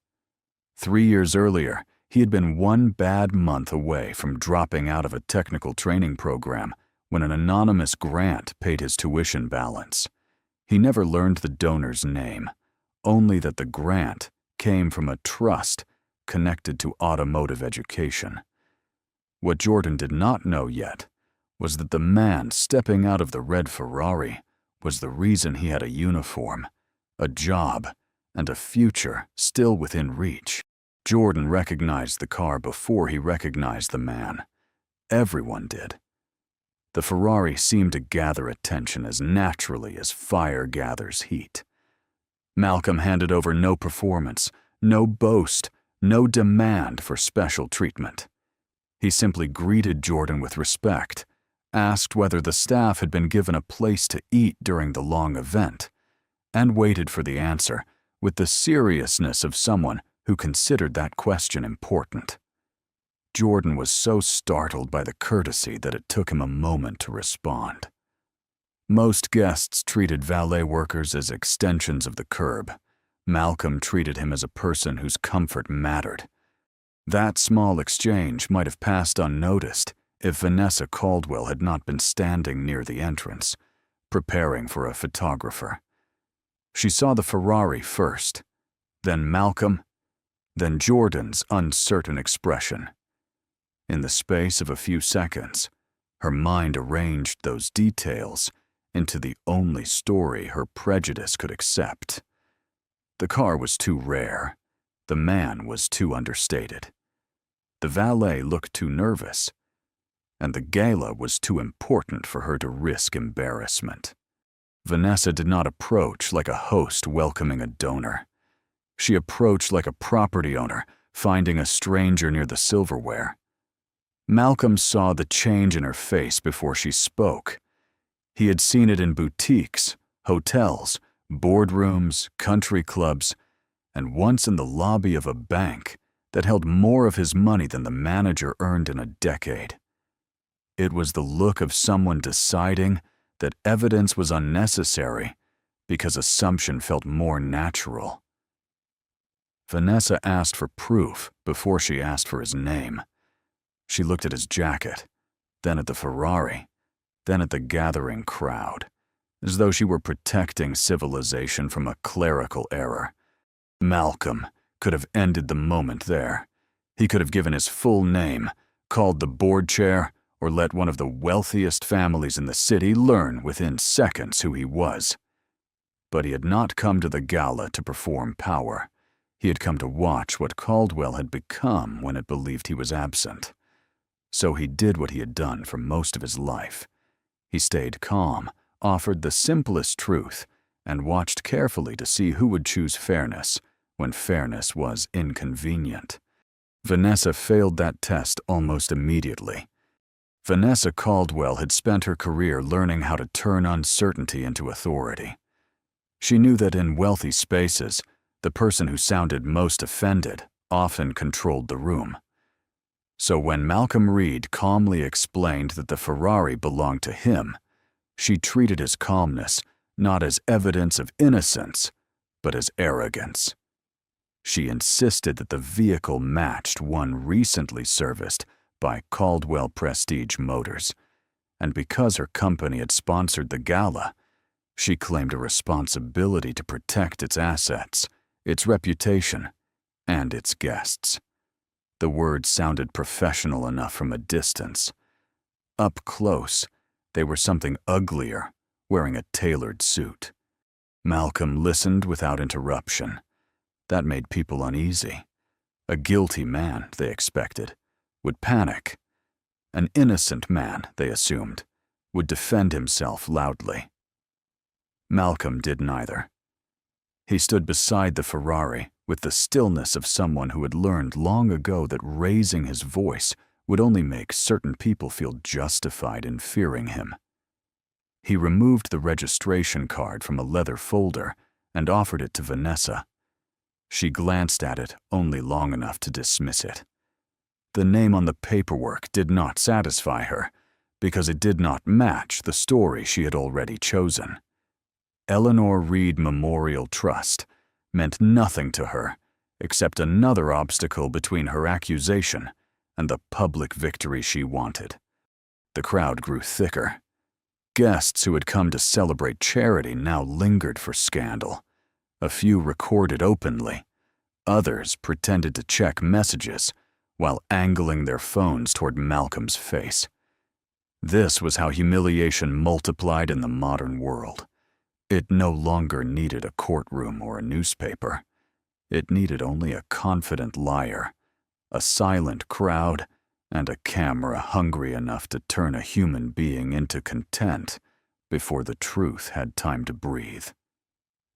Jordan Ellis stood near the valet podium with his hands tight at his sides. He knew something was wrong. The man beside the Ferrari did not move like a thief. He had arrived openly, not in a rush. He had spoken kindly. He had known to ask about the staff meal, a detail no ordinary guest noticed. Most importantly, Jordan had seen the registration card. He had caught the name of the trust, and something about it stirred a memory from the tuition letter he had kept folded in a shoebox at home. The grant that saved his future had come from the Eleanor Reed Memorial Trust. The same words were on the card Vanessa had just refused to believe. Jordan wanted to speak, but fear trapped him. His supervisor had warned the valet staff before the event that Vanessa Caldwell did not tolerate embarrassment. Workers who caused trouble would not be invited back. For Jordan, losing this job meant more than missing a paycheck. It meant falling behind on rent, delaying certification, maybe returning to the same dead-end work he had fought to escape. He watched Vanessa sharpen her accusation, and shame burned in him because he understood how silence could become cooperation. Inside the museum, the gala continued without understanding that its true purpose was being threatened outside the doors. Young students stood near displays of vintage engines, while donors congratulated themselves for generosity. A large banner promised a new future for overlooked talent in automotive engineering. Malcolm had funded that banner. He had funded the scholarships, the mentorship program, and the equipment grants that would follow. Yet outside, the man whose money made the evening possible was being treated as the danger. Vanessa's suspicion quickly became performance. She reminded everyone within earshot that Caldwell Prestige Motors dealt in vehicles worth more than most homes and could not afford to ignore irregularities.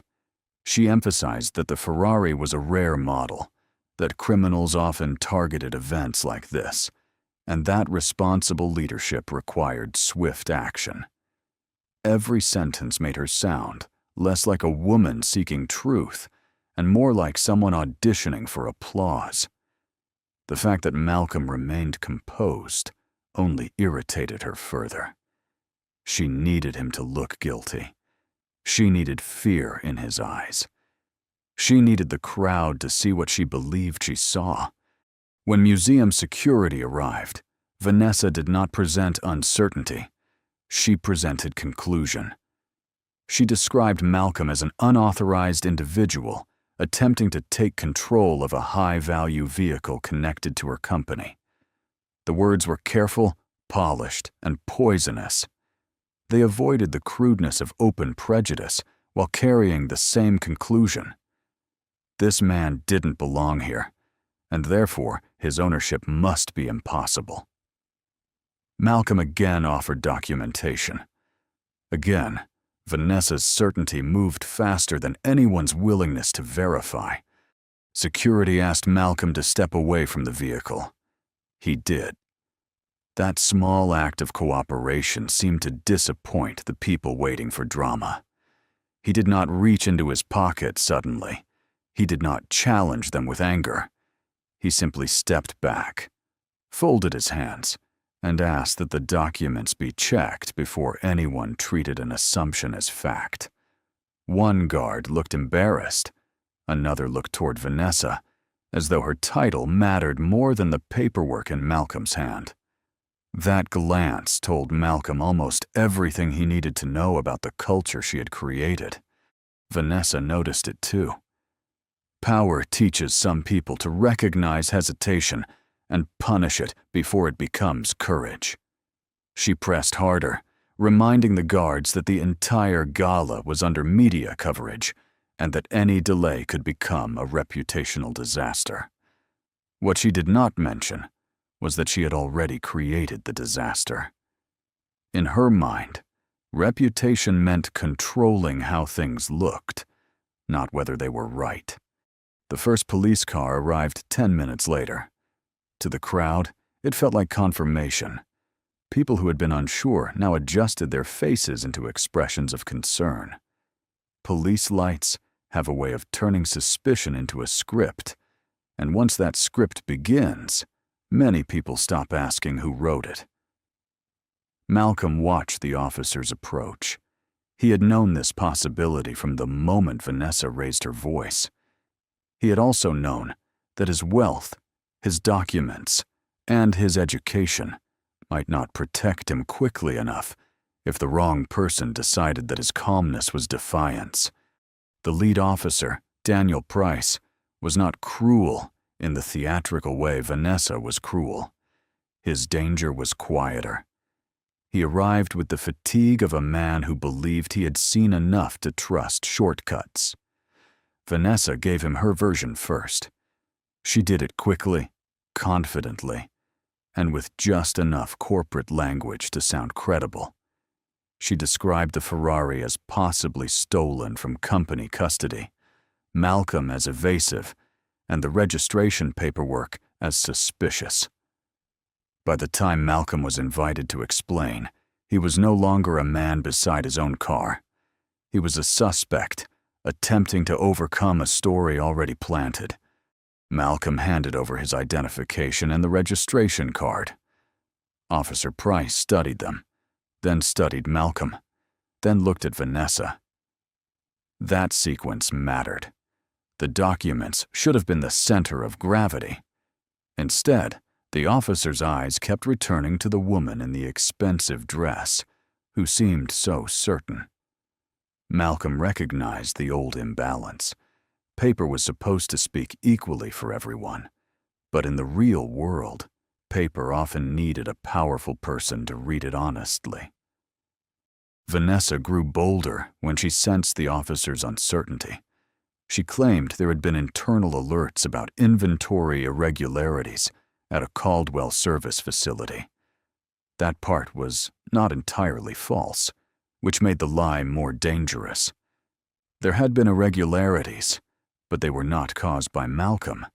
They were caused by Vanessa's own pressure on employees to move vehicles and records in ways that made quarterly reports look cleaner than they were. One of those records involved a Ferrari recently serviced under a trust account. Vanessa had seen the paperwork days earlier and ignored the owner's name because she was focused on something else, hiding the fact that charity funds and service charges had been shifted between accounts before the merger review.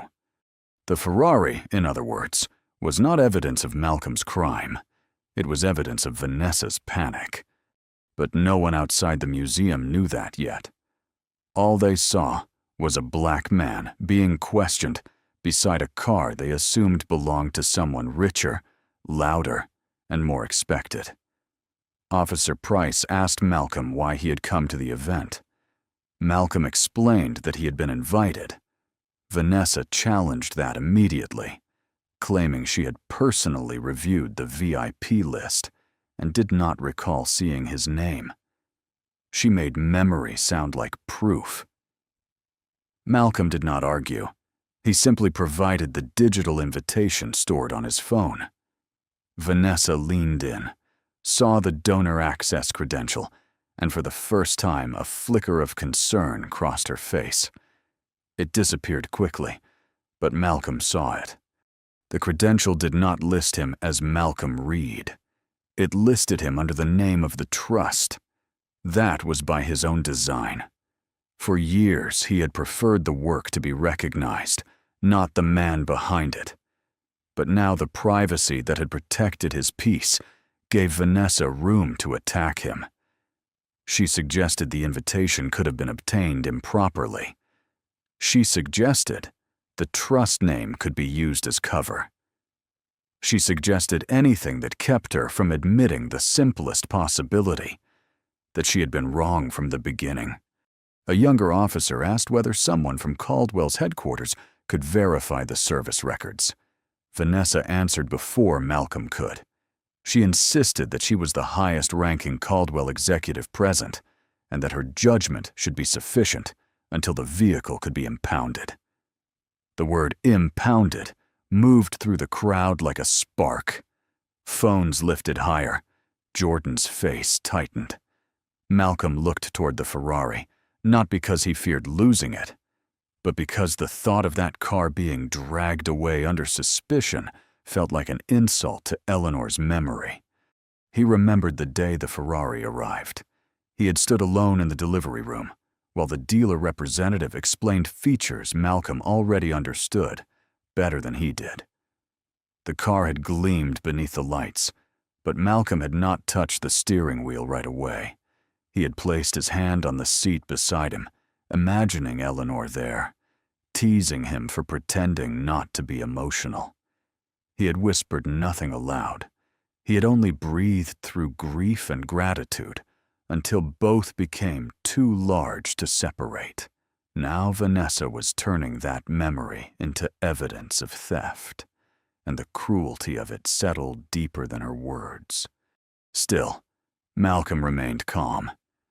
Not because he felt nothing, but because he felt too much to waste it on spectacle. He asked Officer Price to contact the registration authority, the insurer, and the attorney listed on the trust documents. He also asked that the vehicle not be touched until its ownership was verified. The requests were reasonable. Vanessa treated them as manipulation. She accused him of trying to delay accountability and warned the officers that sophisticated thieves often used paperwork to confuse law enforcement. That phrase pleased her. It made prejudice sound like expertise. The situation might have turned then if Jordan had found his courage sooner. He stepped forward halfway, then stopped when Vanessa's assistant, a thin man named Miles Voss, moved beside him and quietly reminded him that temporary staff were replaceable. Miles did not need to raise his voice. Fear does not require volume when the power imbalance is clear. Jordan swallowed what he knew and stepped back. Malcolm saw the exchange. He did not blame the young man. He had once been young enough to know how expensive courage could be. Inside the museum, the Gala program was nearing the scholarship announcement. Vanessa was supposed to appear on stage in 15 minutes. She knew that if Malcolm was still outside, if police were still questioning him, if guests kept filming, the evening would become impossible to control. So she made the choice that revealed her more clearly than anything she had said. She urged the officers to remove him from the entrance before donors became uncomfortable. Not before the truth was verified. Not before paperwork was checked. Before donors became uncomfortable. That was the moment Malcolm understood that Vanessa had to be removed from Caldwell, not merely corrected. A person who valued donor comfort over human dignity could not be trusted with a scholarship fund built for overlooked students. A leader who saw humiliation as a branding problem could not protect employees who lacked power. Malcolm had come to observe. Vanessa had given him the answer. Officer Price asked Malcolm to place his hands where they could be seen while they sorted things out. The request was framed as procedure, but procedure can feel very different depending on whose body carries the risk. The crowd grew silent in the way crowds do when they know something wrong is happening, but want permission from authority before admitting it. Malcolm complied. He could feel dozens of eyes on him. He could feel Eleanor's initials inside the car behind him. He could feel old memories rising. The bank lobby, the hotel elevator, the showroom where a salesman once assumed he was the driver for someone else. Each memory carried the same message. Prove you belong. Prove you are not a threat. Prove you own what you built. Then Jordan finally moved. He did not shout. He did not make a grand speech. He stepped toward Officer Price with his hands trembling and explained that he had seen the registration card, that the trust name matched the scholarship donor materials, and that Malcolm had arrived as an invited guest. His voice shook, but truth does not need to be fearless to matter. Vanessa turned on him instantly. She accused him of interfering in a police matter and warned that his employment would be reviewed. The threat landed exactly where she aimed it. Jordan went pale, but he did not step back this time. That small act changed the air. One of the younger scholarship applicants inside the museum noticed the commotion through the glass. Then another. Soon, several students moved toward the entrance, drawn not by gossip, but by the uneasy recognition that the man outside looked more like their fathers, uncles, neighbors, and future selves than anyone on the gala stage. They had come to be celebrated by a company claiming to believe in overlooked talent. Now they were watching that company's acting CEO overlook truth in real time. Malcolm looked at Jordan with gratitude, but not surprise.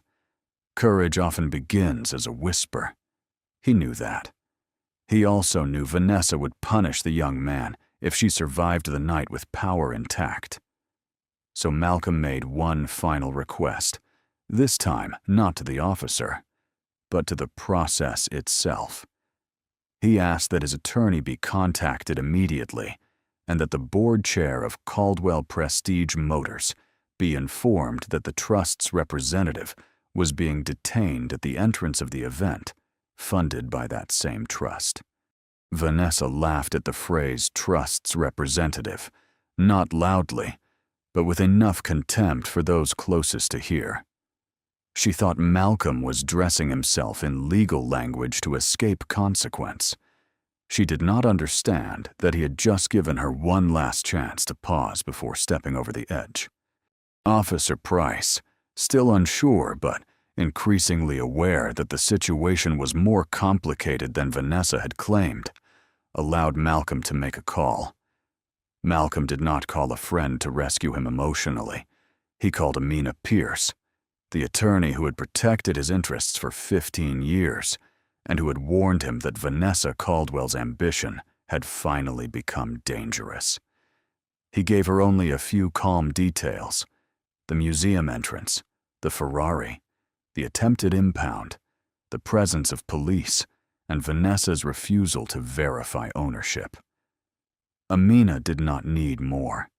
She had been waiting for the machine to expose its broken part. While they waited, Vanessa tried to reclaim control by moving the event forward. She instructed Miles to inform the stage manager that the scholarship announcement would be delayed due to a security issue. That phrase spread quickly through staff radios. Security issue. It sounded clean. It sounded neutral. It erased Malcolm's name, Vanessa's accusation, Jordan's courage, and the simple fact that the only danger present had been created by a woman who mistook her bias for leadership. Minutes passed. The crowd shifted. The police checked the license plate and found no stolen vehicle report. They checked Malcolm's identification and found no warrant, no record, no reason to restrain him. But Vanessa kept insisting that internal company records raised concern. She promised documentation from Caldwell's system, and Miles hurried to retrieve a tablet. When he returned, the record he showed listed the Ferrari as pending corporate hold. It looked official enough to confuse the officers. It was also false, altered that afternoon by someone using executive access. Malcolm saw the screen and understood. The accusation was no longer just prejudice. It was fraud being improvised in public. For the first time that evening, his expression changed. Not into anger, not exactly, but into something colder. Disappointment, sharpened by certainty. Vanessa mistook it for fear and pressed forward, urging the officers to detain him until the discrepancy could be resolved. Officer Price reached for his cuffs, not with eagerness, but with the weary surrender of a man letting a flawed process carry him. Jordan stepped forward again, but a security guard blocked him. Several guests began recording closer. Vanessa's eyes brightened with victory. And in that suspended moment, as Malcolm Reed stood beside the Ferrari that carried his wife's initials, with one officer preparing to turn assumption into restraint, the glass doors of the museum opened behind the crowd. A woman in a gray suit entered with a leather case in one hand and the expression of someone who had not come to negotiate. Behind her walked Bernard Hayes, the board chair Vanessa had been trying to avoid for months, and Marisol Chen, Caldwell's chief financial officer, carrying a folder thick enough to end careers. Vanessa saw them and went still. Malcolm did not smile. He simply lowered his hands and waited for the truth to arrive. Amina Pierce did not need to raise her voice to take control of the entrance. Some people carry authority like jewelry, bright and decorative, meant to be noticed before it is useful. Amina carried it like a blade kept sharp in silence. She moved through the crowd without asking anyone to step aside, and still they did. Bernard Hayes followed with the exhausted look of a man who had ignored too many warning signs and was now watching them gather into proof. Marisol Chen kept her eyes on Vanessa, not with hatred, but with the clean sadness of someone who had finally confirmed what she had feared. Vanessa recovered first, or tried to. She spoke to Bernard as though this were merely an unfortunate misunderstanding caused by an uncooperative guest. She framed the police presence as a necessary precaution. She described Malcolm as evasive, the Ferrari as suspicious, and the altered company record as justification for every humiliating second that had passed. But her words no longer landed with the same force. Power depends on the room believing you are the highest authority present. Vanessa had just lost that illusion. Amina asked Officer Price to review the documents in her case before any further action was taken. This time, no one dismissed the paperwork. The first document established the Ferrari's ownership. The vehicle had been purchased legally, insured properly, and registered through the Eleanor Reed Memorial Trust. The VIN matched, the title matched, the insurance matched, the trust documents matched. There was no theft, no unauthorized possession, no legal basis for impoundment. The car belonged to the trust, and Malcolm Reed was its managing trustee. Officer Price's face changed as he read. It was not dramatic, but it was visible. The confidence he had borrowed from Vanessa drained away, leaving behind the discomfort of a man realizing he had nearly placed handcuffs on an innocent person because someone wealthy had sounded certain. He returned Malcolm's identification with a formality that could not repair the damage, but at least stopped it from growing. The younger officer looked relieved. The security guards looked away. Vanessa refused to surrender. She shifted from accusation to confusion, insisting that the internal Caldwell record still listed the car under corporate hold. Marisol Chen opened her folder. That was the moment Vanessa's fear became unmistakable. Marisol had spent weeks tracing irregular entries across Caldwell's systems. At first, she had believed the problem was sloppy management under pressure from the proposed merger. Then she found the charity transfers. Then, the delayed warranty reimbursements. Then, the executive overrides attached to vehicles used as collateral in internal reports. Finally, that afternoon, she saw the Ferrari record altered less than an hour before Malcolm arrived at the gala. The alteration had not been made by a clerk. It had been made through executive credentials assigned to Vanessa Caldwell's office.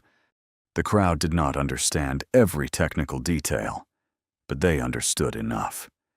They understood that the document Vanessa had used to justify suspicion had been changed from inside her own system. They understood that the man she had accused had shown real paperwork, while she had relied on a record that now looked manufactured. Most of all, they understood that the story they had been recording was not the one they thought. Their phones remained raised, but the mood behind them changed. Curiosity became recognition. Recognition became shame. Vanessa tried to blame Miles. Miles looked as though his soul had left him standing there with a tablet in his hands. For months, he had obeyed her, softened her threats into emails, arranged her meetings, and watched her treat fear as a management tool. Now, with police present and the board chair listening, loyalty became too expensive. He admitted that Vanessa had ordered him to pull the Ferrari's service history and flag it before the gala, claiming she needed leverage over an unnamed trust donor who might oppose the merger. He had not known she would turn that flag into a police accusation. That did not make him innocent, but it made the machinery visible. Bernard Hayes closed his eyes for a moment. Malcolm watched him carefully. Bernard was not a villain, but cowardice in a boardroom can create space for villains to operate. He had allowed Vanessa's aggression because profits had risen. He had accepted her explanations because asking harder questions would have delayed the merger. He had told himself that leadership sometimes required sharp edges. Now those sharp edges had been turned on the very person whose trust kept Caldwell alive. Amina then presented the second set of documents. These were not about the Ferrari. They were about control. The Eleanor Reed Memorial Trust held the controlling interest in Reed Caldwell Holdings, the private entity that owned the majority of Caldwell Prestige Motors. Through that trust, Malcolm Reed possessed the authority Vanessa had spent months pretending she held without limits. He was not a random guest. He was not merely a donor. He was not an outsider trying to impress anyone with a sports car. He was the hidden founder, the principal owner, and the final vote on the merger Vanessa had built her future around. The silence that followed was deeper than the earlier silence. Earlier, people had been quiet because they were waiting to see a man punished. Now they were quiet because they understood. They had watched the owner of the company be treated like a criminal by his own acting CEO. Vanessa stared at Malcolm as if seeing him for the first time made the world unfair to her. That is the strange arrogance of people who judge too quickly. They are not horrified by the harm they caused. They are offended that the person they harmed turned out to have power. In her face, Malcolm saw no real remorse, only calculation collapsing. She was not thinking about the insult to his dignity. She was thinking about the merger bonus slipping away, the board votes dissolving, the headlines forming, and the video evidence spreading faster than her lawyers could contain it. Malcolm finally spoke, but even then, he did not perform anger for the crowd. He made it clear, in a measured way, that the issue had never been whether he could prove he owned the Ferrari. The issue was, what would have happened if he could not? What if he had been a mechanic, borrowing a customer's car with permission? What if he had been a young student from the scholarship program standing beside a vehicle he had been asked to move? What if he had been Jordan, or any worker whose documents were not enough to overcome a powerful person's assumption? Malcolm's calmness forced the crowd to confront the truth Vanessa had tried to hide behind procedure. The problem was not a misunderstanding. It was a system in which certain people were believed first, and others were forced to survive the consequences. Jordan stood near the valet podium, barely breathing. When Malcolm's eyes found him, the young man looked down, ashamed that he had hesitated. Malcolm did not let that shame settle. He acknowledged Jordan's courage in front of everyone, not as a dramatic reward, but as a correction. The first person at that entrance who had tried to protect the truth had not been a board member, an officer, or an executive. It had been a young valet with the most to lose.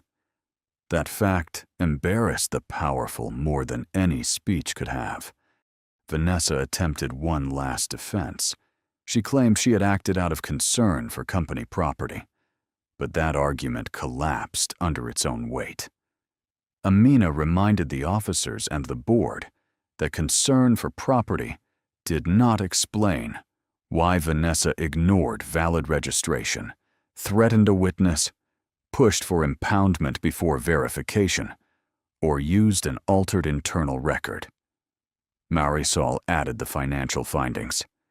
Transfers from the scholarship event budget to consultant accounts tied to the merger campaign, delayed vendor payments hidden under administrative review, and pressure placed on employees who questioned the numbers. The Ferrari incident had exposed the pattern because Vanessa, in her haste to humiliate Malcolm, had reached for the same tools she used everywhere else: intimidation, optics, and manipulated records. Poetic justice does not always arrive with shouting. Sometimes it arrives as a board chair asking for a badge to be surrendered. Bernard removed Vanessa as acting CEO on the spot, pending a formal investigation. The words were quiet, but they struck harder than any public insult she had thrown at Malcolm. The title she had used as a weapon disappeared in front of the same crowd she had tried to impress. Her access to company systems was suspended. The merger vote was postponed indefinitely.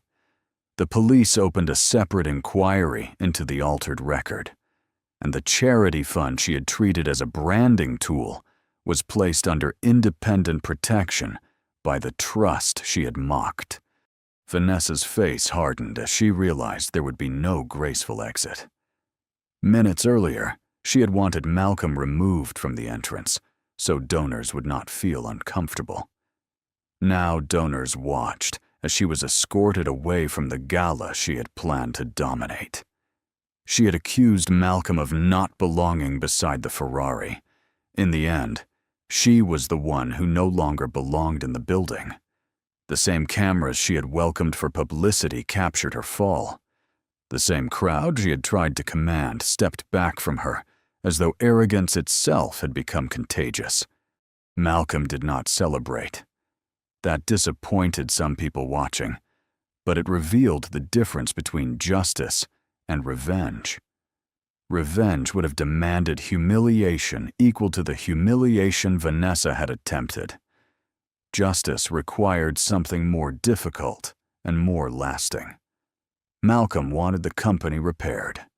He wanted the scholarship protected. He wanted employees free from fear. He wanted the students inside the museum to remember the night, not only as the night a powerful woman was exposed, but as the night a promise survived. The gala did not end. That was Malcolm's decision. Vanessa's removal created chaos, but Malcolm refused to let her failure become the students' punishment. After a delay, the guests were invited back into the main hall. The mood had changed completely. The champagne seemed less important. The speeches sounded thinner. People who had arrived expecting a pleasant evening of charity now carried the uncomfortable knowledge that charity without dignity is only decoration. When Malcolm entered the hall, he did not enter like a conquering hero. He entered slowly, with Jordan beside him and Amina a few steps behind.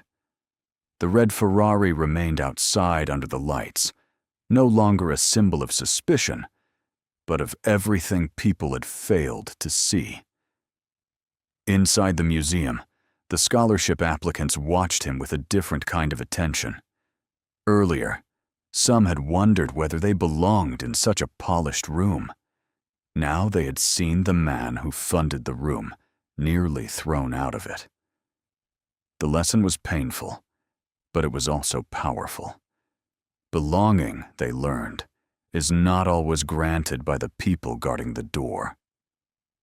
Bernard Hayes took the stage first and admitted, with visible difficulty, that the evening's program had nearly been overshadowed by a failure of leadership. He did not reveal every legal detail, but he acknowledged enough for the room to understand that an apology was owed. Then Malcolm was introduced properly, not as a mysterious donor, not as a trust representative, but as the founder whose principles had shaped Caldwell before ambition distorted them. Some guests applauded too quickly, eager to move from discomfort to redemption. Malcolm let the applause fade before the room could use it to absolve itself. He did not give them the speech they expected. He did not describe his net worth. He did not tell a triumphant story about proving people wrong. Instead, he spoke about Eleanor. He spoke about a woman who believed talent often lives where opportunity refuses to look. He spoke about young mechanics who learn precision from necessity, about students who work night shifts before morning classes, about parents who sacrifice quietly so their children can build something better. He made the room understand that the scholarship was not a public relations gesture. It was a debt paid forward. As he spoke, the meaning of the Ferrari changed again. It was no longer merely a luxury car, or even evidence in a public accusation. It became part of a love story. Malcolm explained, without turning grief into spectacle, that the car carried Eleanor's initials because she had taught him to honor the dreams he once felt embarrassed to admit. She had believed that a boy from a forgotten garage could one day own beauty without apologizing for it. The room grew still, not with scandal this time, but with tenderness. Even those who had recorded his humiliation lowered their phones. The scholarship recipients were announced one by one. Jordan was not on the original list because he had already received support through the technical grant program years earlier. But by the end of the evening, Malcolm expanded the initiative. A new fellowship would be created for working students already inside the automotive industry, young people balancing jobs, training, and family obligations. Jordan would become its first mentor trainee, with full tuition support, paid certification leave, and a permanent position in Caldwell's technical development program if he chose it. The announcement was not charity tossed at him for good behavior. It was recognition of what courage had revealed. In the weeks that followed, the video spread far beyond the city. At first, people shared the most dramatic clip. Vanessa accusing Malcolm, the police lights flashing against the Ferrari, the moment Amina arrived with documents.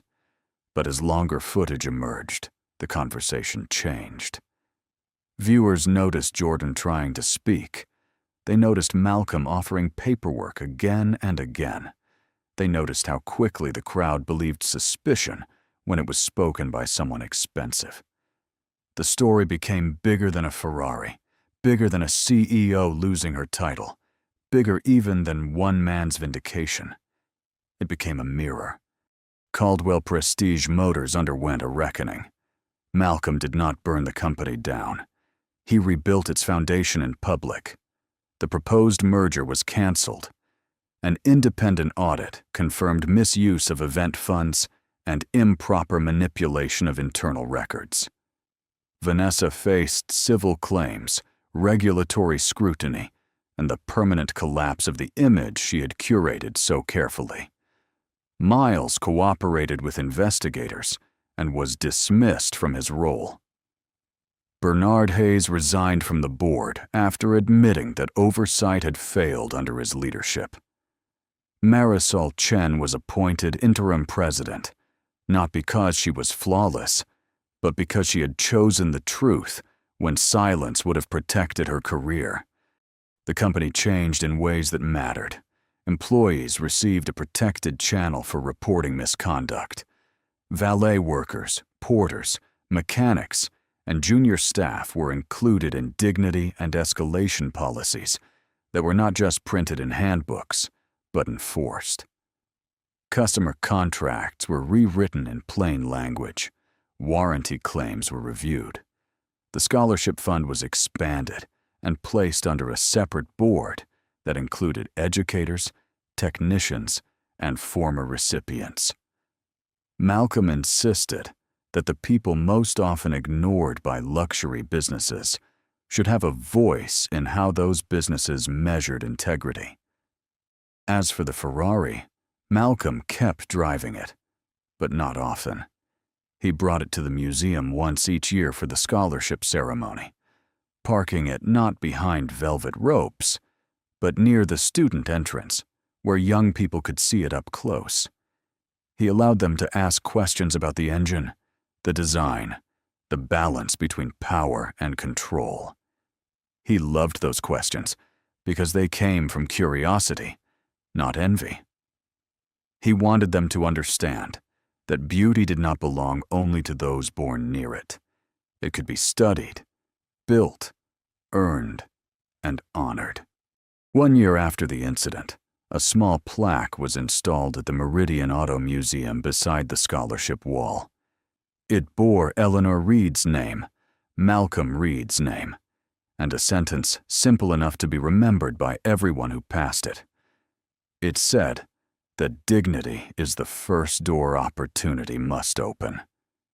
Malcolm stood before that plaque for a long time after the ceremony ended. No cameras surrounded him then. No crowd demanded a reaction. Jordan, now wearing a technician's jacket instead of a valet uniform, stood nearby and said nothing, because some moments are too full for speech. Malcolm thought about the night Vanessa tried to reduce him to a suspect beside his own car. He thought about the officers, the crowd, the phones, the silence. He thought about how close the truth had come to being delayed by confidence, title, and assumption. He knew that his wealth had helped protect him. His attorney had arrived. His documents had been recognized. His ownership had been too large to ignore.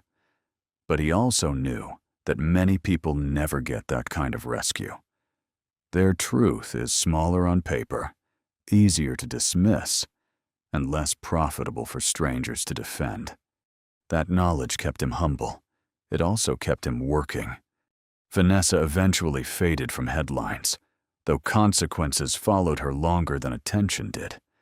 She tried to rebuild her reputation through carefully worded statements about stress, misunderstanding, and procedural confusion.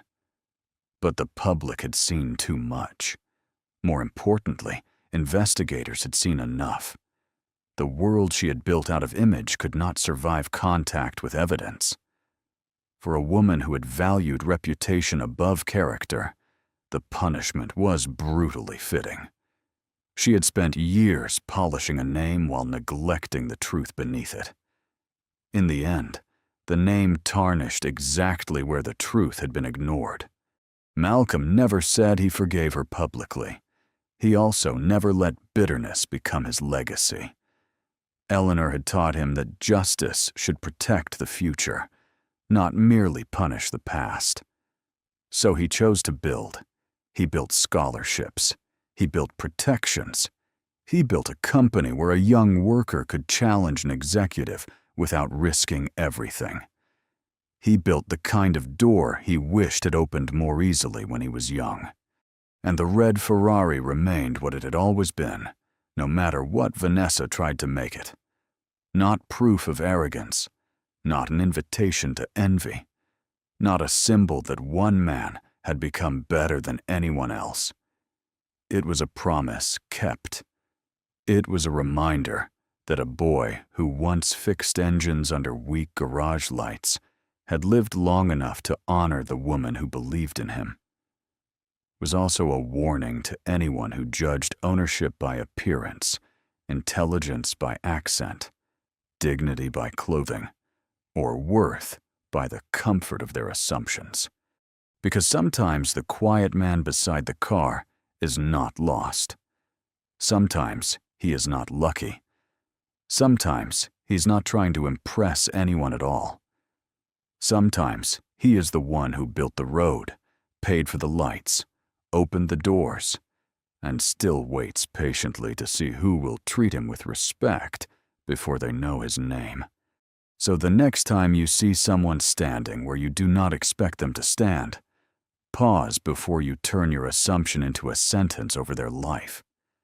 The truth does not become smaller because it arrives quietly. Dignity does not disappear because someone powerful refuses to recognize it. And kindness, when protected by courage, can outlast arrogance every single time. If this story reminded you that no one should have to prove their humanity before being treated with respect, leave a like. Share it with someone who needs the reminder. And tell us in the comments whether you think Malcolm gave Vanessa exactly the justice she deserved. The woman in the faded raincoat counted her coins twice before placing them on the marble counter. Are you sure you can afford anything in here? To the two cashiers behind the counter, she looked like a problem that had walked in wearing cheap clothes. She looks like she came in from the alley. They made her wait, served customers who came after her, and gave her the oldest croissant in the display case. Eleanor took the paper bag without complaint and sat at the small table near the trash station. Some people don't understand where they belong. As she bit into the dry croissant, the company's slogan did not feel like a promise anymore. So this is what warmth became. Then she heard the cashiers talking. Careless because they believed no one important was listening. People like that ruin the whole atmosphere. They spoke of certain customers as if they were stains on the atmosphere.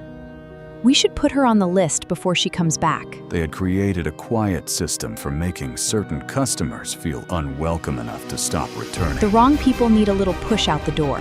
Older man entered wearing a navy cap and holding a small wallet in both hands. Not him again. He counted coins, carefully apologizing with his posture before anyone even asked him to. This is a bakery, not a coin machine. And that was the moment the woman in the raincoat stopped chewing, because the people behind the counter had no idea who she really was. The woman in the faded raincoat counted her coins twice before placing them on the marble counter. Her sleeves were damp from the morning rain. Her shoes were scuffed at the toes, and the paper grocery bag hanging from her wrist had a small tear near the bottom. To anyone kind, she might have looked tired. To anyone careful, she might have looked like someone who had been carrying more than groceries. But to the two cashiers behind the counter, she looked like a problem that had walked in wearing cheap clothes. They did not know her name. They did not know that the polished bakery around them, from the golden logo on the glass door to the elegant slogan painted across the wall, existed because of her. They did not know that the woman quietly asking for one plain croissant was Eleanor Vale, founder and chief executive of Hearth and Hollow Bakery, a 58-store chain built on the promise that no one should ever be made to feel too poor, too tired, or too ordinary to deserve warmth. They only saw what they wanted to see. A woman who would not tip well. A woman who would not photograph her coffee for social media. A woman who did not belong in the bright little world they believed the flagship store was supposed to represent. So they made her wait. They served 3 customers who came after her. They reminded her of the price before she had even finished ordering. And when she finally placed her coins on the counter, they gave her the oldest croissant in the display case, the one that should have been pulled from sale before sunrise. Eleanor took the paper bag without complaint and sat at the small table near the trash station. It was the table people chose only when every other seat was full, the one beneath the cold draft from the side door. Across the room, painted in cream-colored letters, above a row of polished wooden booths, were the words that had made Hearth and Hollow famous. Warmth belongs to everyone. Those words appeared on every cup, every napkin, every training video, every investor presentation. Customers took photographs beneath them. Managers repeated them at orientation. The marketing team had built entire campaigns around them. But that morning, as Eleanor bit into a dry, stale croissant in the corner of her own flagship bakery, the words did not feel like a promise. They felt like a witness. Then she heard the cashiers talking. At first, it was the usual careless cruelty people use when they think no one important is listening. They laughed about the old man who paid in coins. They mocked delivery riders who asked for water. They complained about nurses coming in after night shifts with tired faces and cheap shoes. They spoke of certain customers as if they were stains on the atmosphere, people who made the bakery look less refined, simply by sitting down. Then one of them mentioned a list. Not a company list, not an official policy. Something they had created themselves, a quiet system for making certain customers feel so unwelcome that they would stop returning. They called it the Velvet List because in their minds, Hearth and Hollow was supposed to feel soft, beautiful, and expensive, and some people, they believed, were not fit to touch velvet. Eleanor did not move. She kept her head lowered beneath the brim of her gray cap and held the croissant like any tired customer trying to disappear into the corner.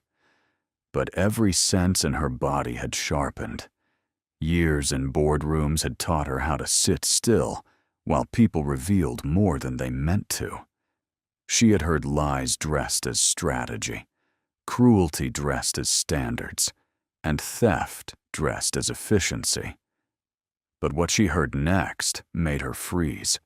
One of the cashiers said the night baker needed to be gone before Monday, because if Maya Reyes kept talking, the whole Sunrise honey bun story could fall apart.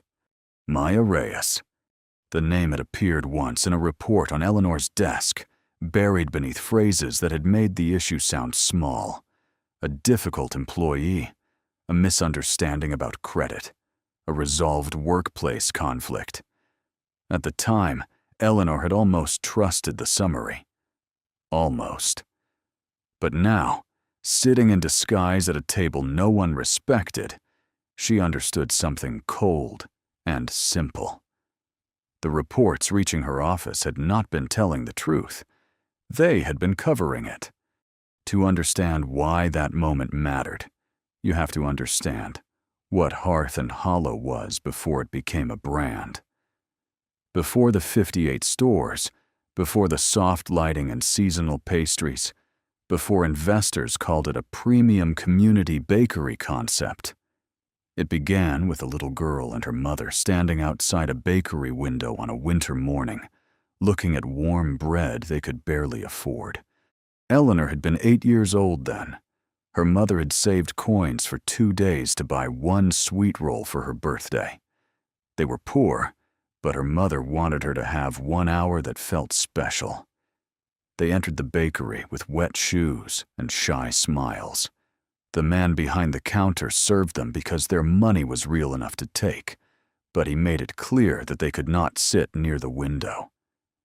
He placed them at the little table near the restroom, beside the mop bucket and the draft from the back door. Eleanor remembered the shame more than the taste of the pastry. She remembered her mother pretending not to care. She remembered other customers looking away.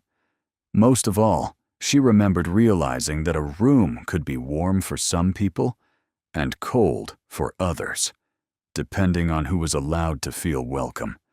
Years later, when she opened the first Hearth and Hollow, she painted her promise on the wall before she even ordered the menu board. Warmth belongs to everyone. It was not branding then. It was not a slogan. It was a vow made to the child she had been, and to the mother who had swallowed humiliation so her daughter could have one birthday pastry. The first store was small and imperfect.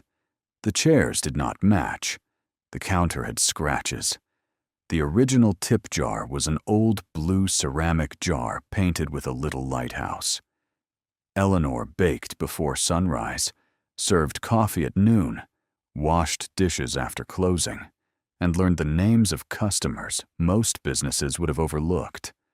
A retired bus driver, a mail carrier, a young nurse, a man who sometimes slept in his car, but still insisted on paying for black coffee. Eleanor learned early that a bakery could feed more than hunger. It could tell a person they were still welcome in the world. Then the little store became 3 stores, then 11, then 30, then 58. The logo became cleaner. The chairs matched. The menu became seasonal. The old wooden counter was replaced by stone. The first location was renovated into the company's flagship store, polished until it looked less like a neighborhood bakery and more like a photograph of one. From headquarters, everything looked beautiful. Revenue was up. Customer traffic was strong. The flagship store had become the crown jewel of the company. Social media showed golden pastries, smiling employees, and sunlight falling perfectly over cups of coffee. The regional manager, Victor Harlan, reported that the store was thriving. Victor was calm, polished, and precise, the kind of man who could make any problem sound like a minor adjustment already handled. So when Eleanor first saw the negative reviews and anonymous employee complaints, Victor dismissed them gently. He said growth always made some people uncomfortable. He said high standards could feel unfair to employees who resisted accountability. He said one night, Baker, Maya Reyes, had been especially emotional about ordinary product development decisions.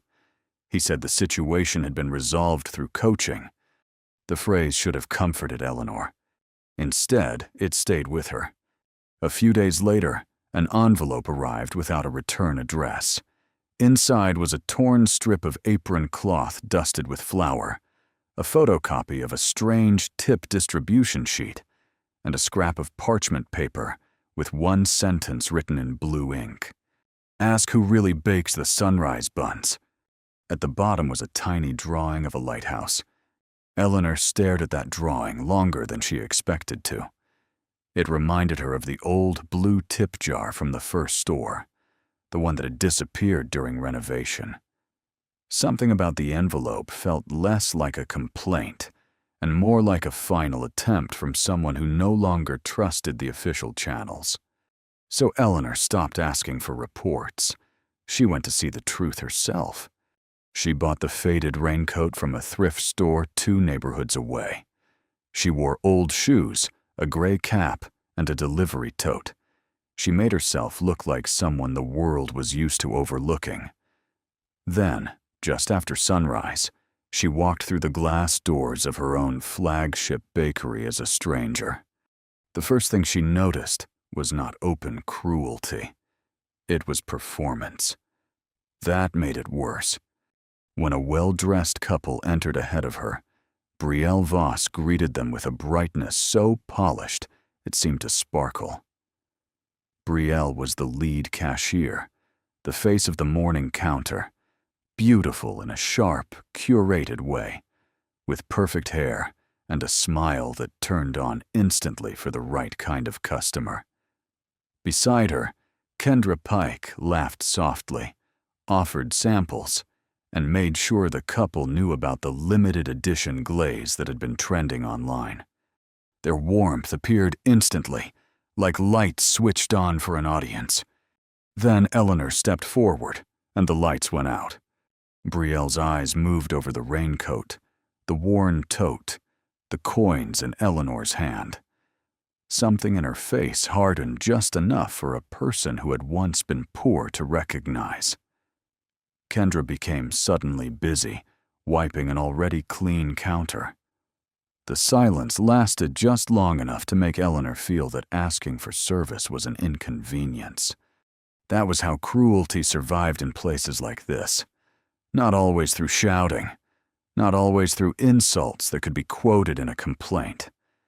Sometimes it survived in pauses, glances, slow service, the wrong pastry, the cold seat near the trash, the tiny message that said a person could buy something but still not belong.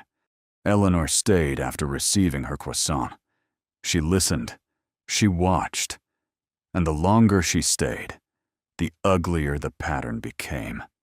An older man entered wearing a navy cap and holding a small wallet in both hands. His name was Samuel Brooks, though Eleanor did not know it yet. He ordered 1 sunrise honey bun and a small coffee. He counted coins carefully, apologizing with his posture even before anyone asked him to.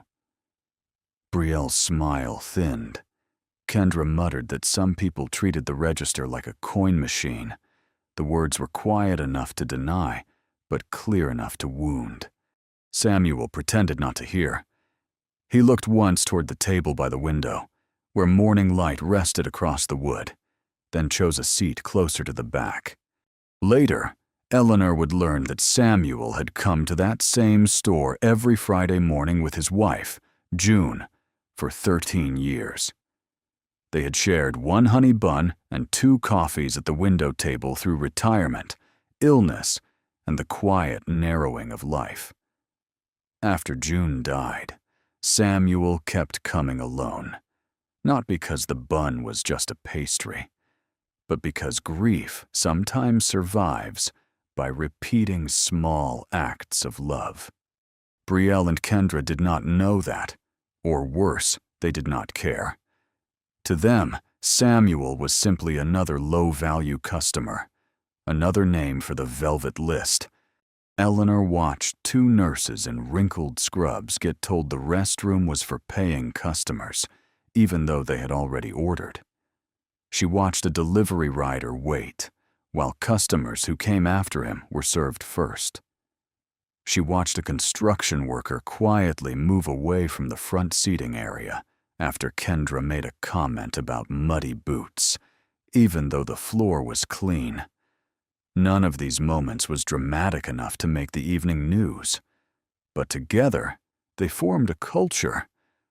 A polished room where kindness flowed upward and contempt flowed down. Then the cashier spoke of Maya. Maya Reyes, they said, had become a problem. She kept asking about missing tips. She kept claiming ownership over recipes created on company time. She had become protective of a notebook. Victor had promised to handle her before Monday's national launch. Once Maya was gone, no one would be able to prove where the sunrise honey buns had really come from. Eleanor left without revealing herself. She did not confront Brielle. She did not comfort Samuel in the moment. She did not call Victor from the sidewalk. Powerful people who are warned too early start cleaning before the truth can be preserved. Instead, Eleanor walked 3 blocks in the rain, sat on a bench outside a closed florist, and called Miriam Chen, the company's head of internal audit. Miriam was not dramatic, not easily impressed, and not interested in protecting anyone's comfort from the facts. By the next morning, Eleanor Vale had become Edith Lane, a temporary support worker assigned to the flagship store. Victor approved the staffing request without concern. People like Edith Lane were invisible by design, useful hands, not dangerous eyes. Eleanor returned before dawn, when the bakery had not yet put on its performance. The front lights were dim. The music had not started. The pastry case was still empty. Without customers and curated warmth, the store revealed its bones, racks of trays, flour on the floor, taped labels, tired appliances, and the steady rhythm of people working before anyone was awake enough to thank them. That was where Eleanor truly met Maya Reyes. Maya was not what Victor's report had described. She was not unstable. She was not difficult. She was a woman in her 30s with dark hair tied back, flour on her forearms, and the focused calm of someone who had learned to keep moving because stopping would allow exhaustion to catch her. She worked with quiet attention, not only to the dough, but to the people around her. When Edith struggled with the labeling system, Maya helped her without making her feel foolish. She explained allergy tags, freezer notes, tray timing, and which boxes split if stacked too high. She also placed a warmer pair of gloves near Edith's station, pretending they had simply been left there. That small kindness almost hurt more than the insults had. Cruelty confirmed what Eleanor feared. Kindness showed her what was being wasted. Over the next hours, Eleanor watched Maya hold the store together from the shadows. Maya adjusted oven temperatures before a batch could burn. She corrected an inventory mistake that would have left the store short by Friday. She softened a citrus glaze that had been mixed too sharply. She prepared a low-sugar honey bun and set it aside with Samuel's name written neatly on the bag. She remembered that one nurse preferred oat milk, but no vanilla. She saved broken pastry ends for the delivery rider, who came in cold after the morning route. None of it showed on a dashboard. None of it appeared in Victor's reports. But without Maya, the flagship store would have been nothing more than expensive lighting around an empty heart. When Brielle and Kendra arrived for the day shift, the room changed. Brielle swept in wearing perfume and confidence, already complaining about flour near the proofing station. Kendra followed with coffee from another shop, which Eleanor noticed immediately because employees were supposed to drink Hearth and Hollow products while on shift. They walked through the bakery as if morning began when they entered, as if the trays, the notes, the warm buns, and the prepared counter had somehow created themselves. Maya handed over the production notes. Brielle barely looked at them. Kendra asked whether the honey buns were finally consistent, a question designed to sound professional while reminding everyone that Maya's work was always on trial. Maya explained that humidity had affected the dough and that she had adjusted the rest time. Later that morning, Eleanor heard Brielle repeat the same detail to Victor over the phone as if it had been her own observation. Eleanor said nothing, but she remembered. As Edith, she worked several shifts over the next few days.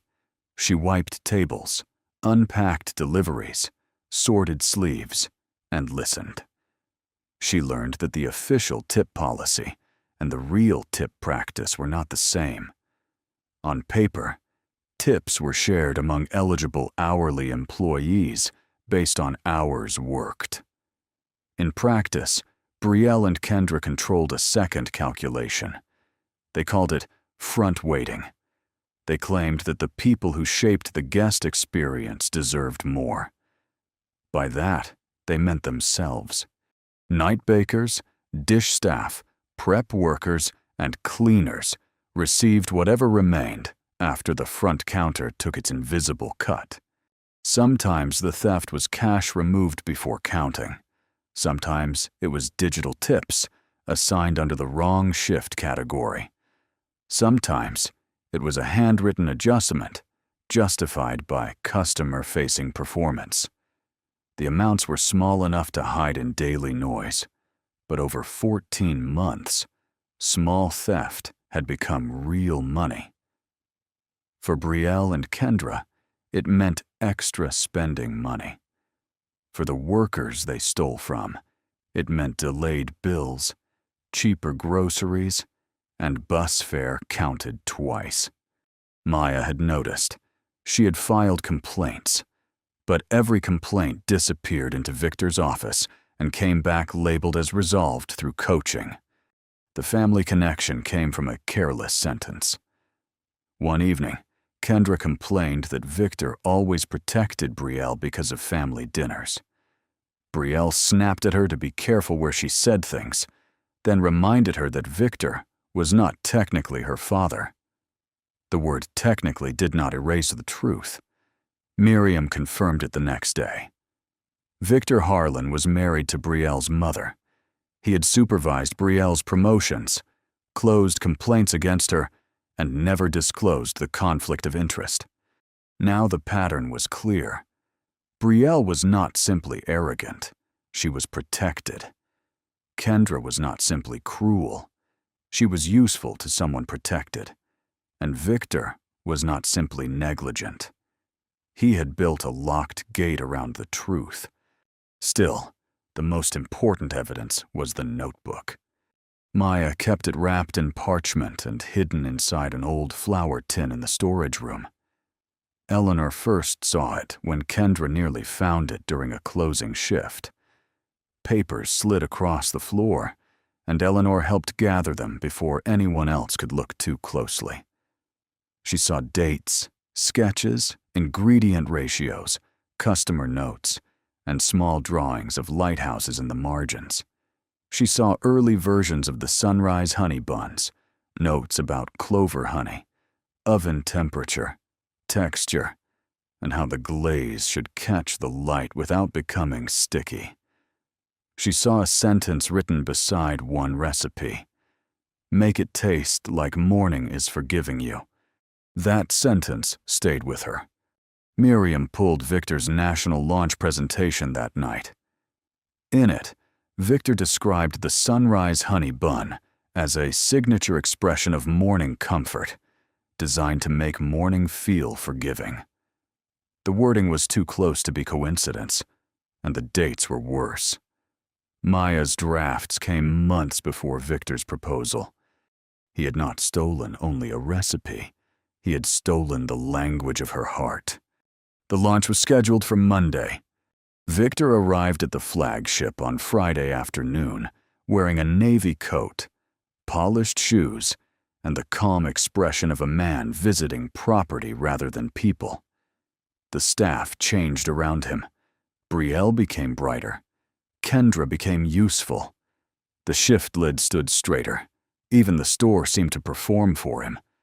Eleanor kept her head down and wiped tables. Victor praised the pastry case.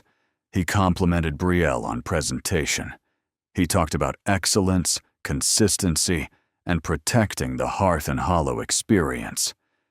Every phrase sounded reasonable until Eleanor looked at Maya standing near the back kitchen, listening to her own work being celebrated without her name. Then Victor turned to Maya. His voice stayed smooth, but the room understood smoothness could bruise. He mentioned concerns about attitude. He mentioned intellectual property boundaries. He mentioned the seriousness of keeping company product materials within approved systems. Maya tried to explain, but his authority silenced her before his words did. Brielle watched with satisfaction. Kendra looked relieved. The other employees looked down, not because they believed Victor, but because people who live paycheck to paycheck know the cost of eye contact. Victor announced that Maya would be placed on final review through the weekend. Her access to product development materials would be restricted. Her participation in Monday's launch preparation would be suspended. The official reason would be process compliance. The real reason stood naked in the room. They were taking her work, then punishing her for remembering it was hers. Maya did not cry. That seemed to irritate Brielle more than tears would have. Maya only asked whether she was still expected to complete the night bake before the review began. Even while being humiliated, she thought of the customers who would come in the morning. She thought of the people who had done nothing to her and still deserved something warm. That was when Eleanor understood something important. Maya was not just a talented employee. She was the keeper of the original promise. She was what Hearth and Hollow had been before it became polished enough for people like Victor to exploit. But knowing the truth was not enough. Eleanor needed proof strong enough to survive denials, lawyers, edited memories, and the polished outrage of guilty people caught too late. So she waited. She let Victor believe Monday would belong to him. She let Brielle believe Maya's ending had already been written. She let Kendra keep her little notebook beneath the register. And behind the scenes, Miriam's team gathered everything. They pulled digital tip records and compared them with cash deposits. They found adjustments clustered around Brielle's shifts. They found camera outages during tip counts. They recovered deleted scheduling messages. They traced 6 complaints from Maya, all closed by Victor's office. 1 complaint mentioned tip theft. 1 mentioned customer discrimination. 1 mentioned the velvet list. 1 mentioned that Victor had used Maya's recipe language in a regional report. The final complaint contained almost the same sentence as the anonymous envelope. Ask who really bakes the sunrise buns. All 6 had been buried. Saturday brought the incident that removed any last hesitation. The bakery was busy, the kind of bright morning that made the store look like a commercial. Brielle and Kendra were in full performance for the customers they liked, offering samples and smiling beneath the slogan. Maya worked in the back, officially restricted from product development, but still responsible for keeping the pastry case full, because hypocrisy often depends on the labor of the people it punishes. Samuel came in later than usual, holding his navy cap and a folded photograph in his coat pocket. Eleanor later learned that it was his wedding anniversary. He had spent the morning at the cemetery visiting June. For 13 years, they had marked the day with a honey bun at the window table. He ordered 1 sunrise honey bun and a small coffee. His coins spilled slightly on the counter. Not many, just enough to slow him down. Kendra sighed.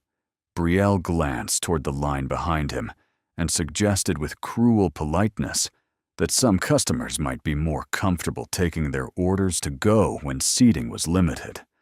The window table was empty. Samuel looked at it, then looked down.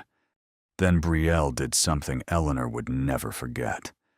She took a honey bun from the display, placed it in a bag, then switched it with 1 from a tray marked for disposal beneath the counter. The movement was quick. Most customers would not have seen it. Eleanor saw it. So did Maya. The bun was not unsafe.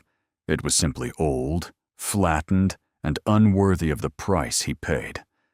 A small theft of dignity wrapped in branded paper. Maya crossed from the kitchen before caution could stop her. She did not accuse Brielle. She did not create a scene.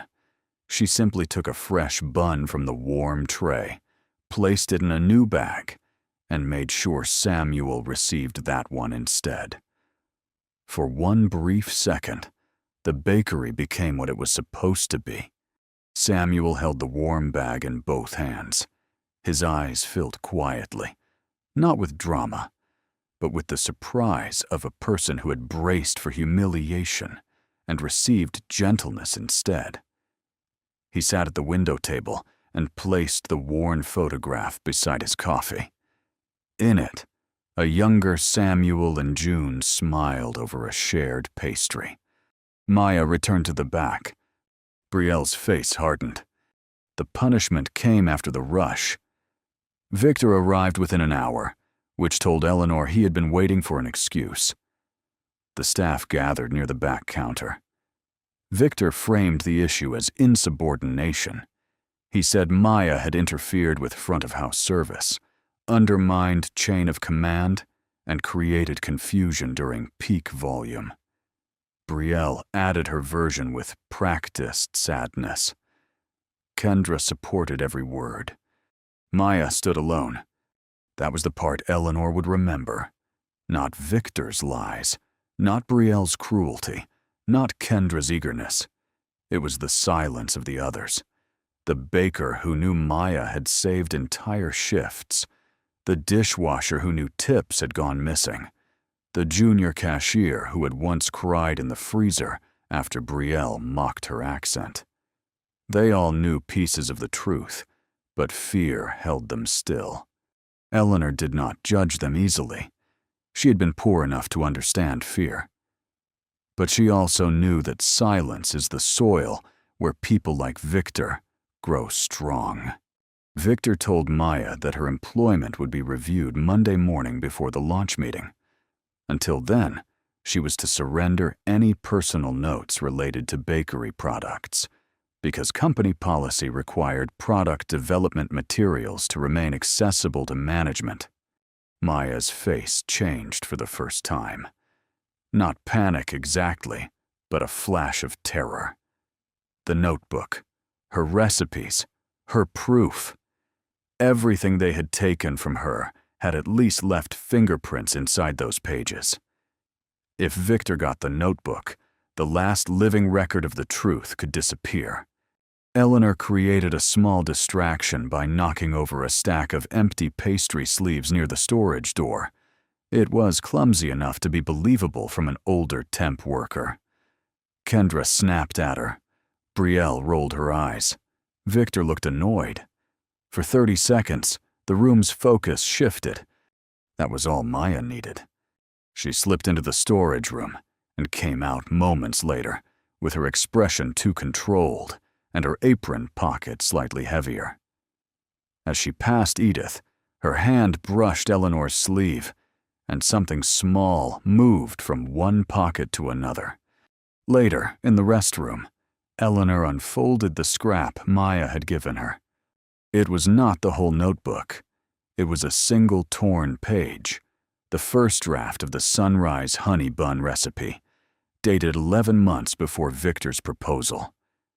At the bottom was the lighthouse. Beneath it was one sentence in blue ink. For the people who come in before the world has been kind to them. Eleanor stood in the restroom of her own flagship store, holding proof that the company's most celebrated new product had been born from the heart of a woman they were preparing to erase. By Sunday night, the trap was ready. Not a cruel trap. Eleanor did not believe cruelty could repair cruelty.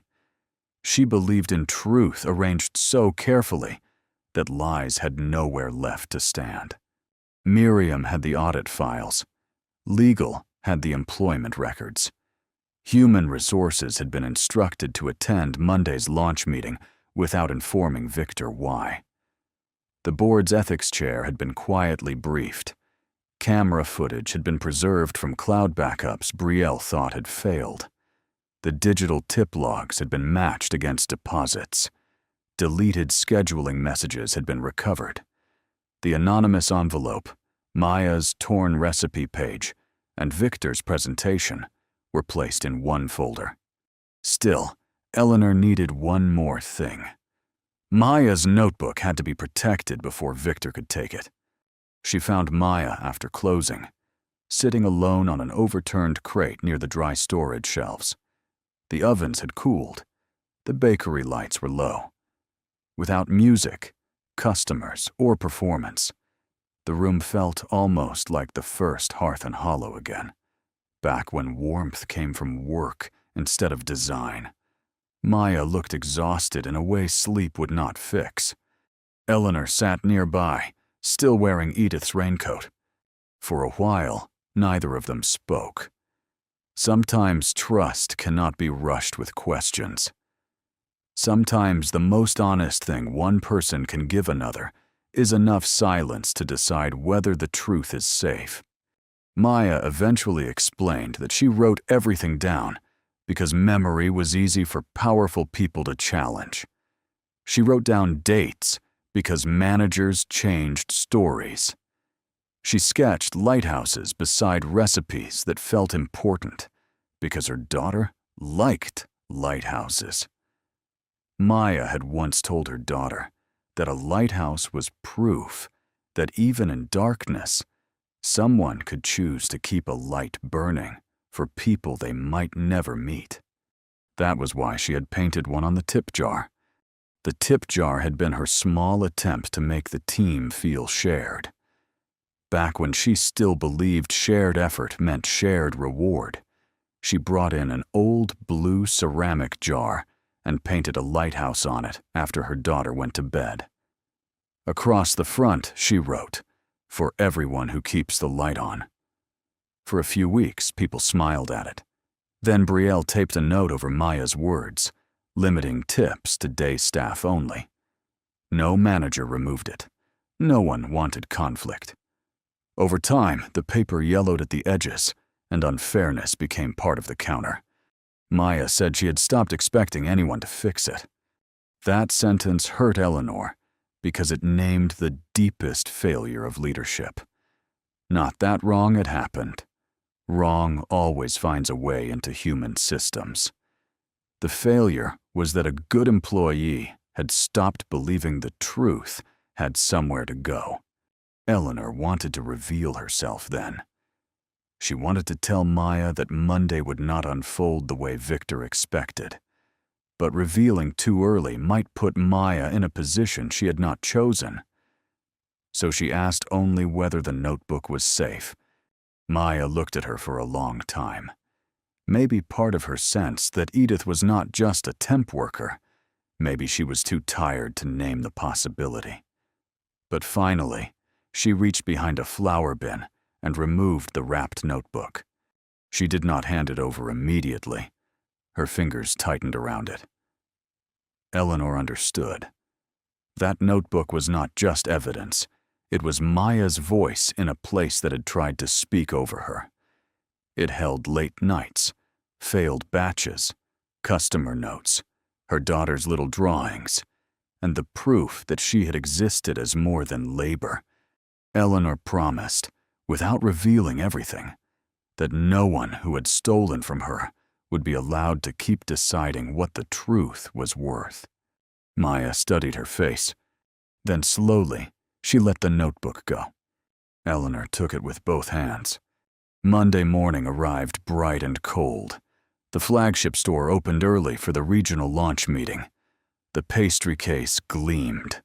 The sunrise honey buns sat in perfect rows, brushed with honey until they caught the light like small golden promises.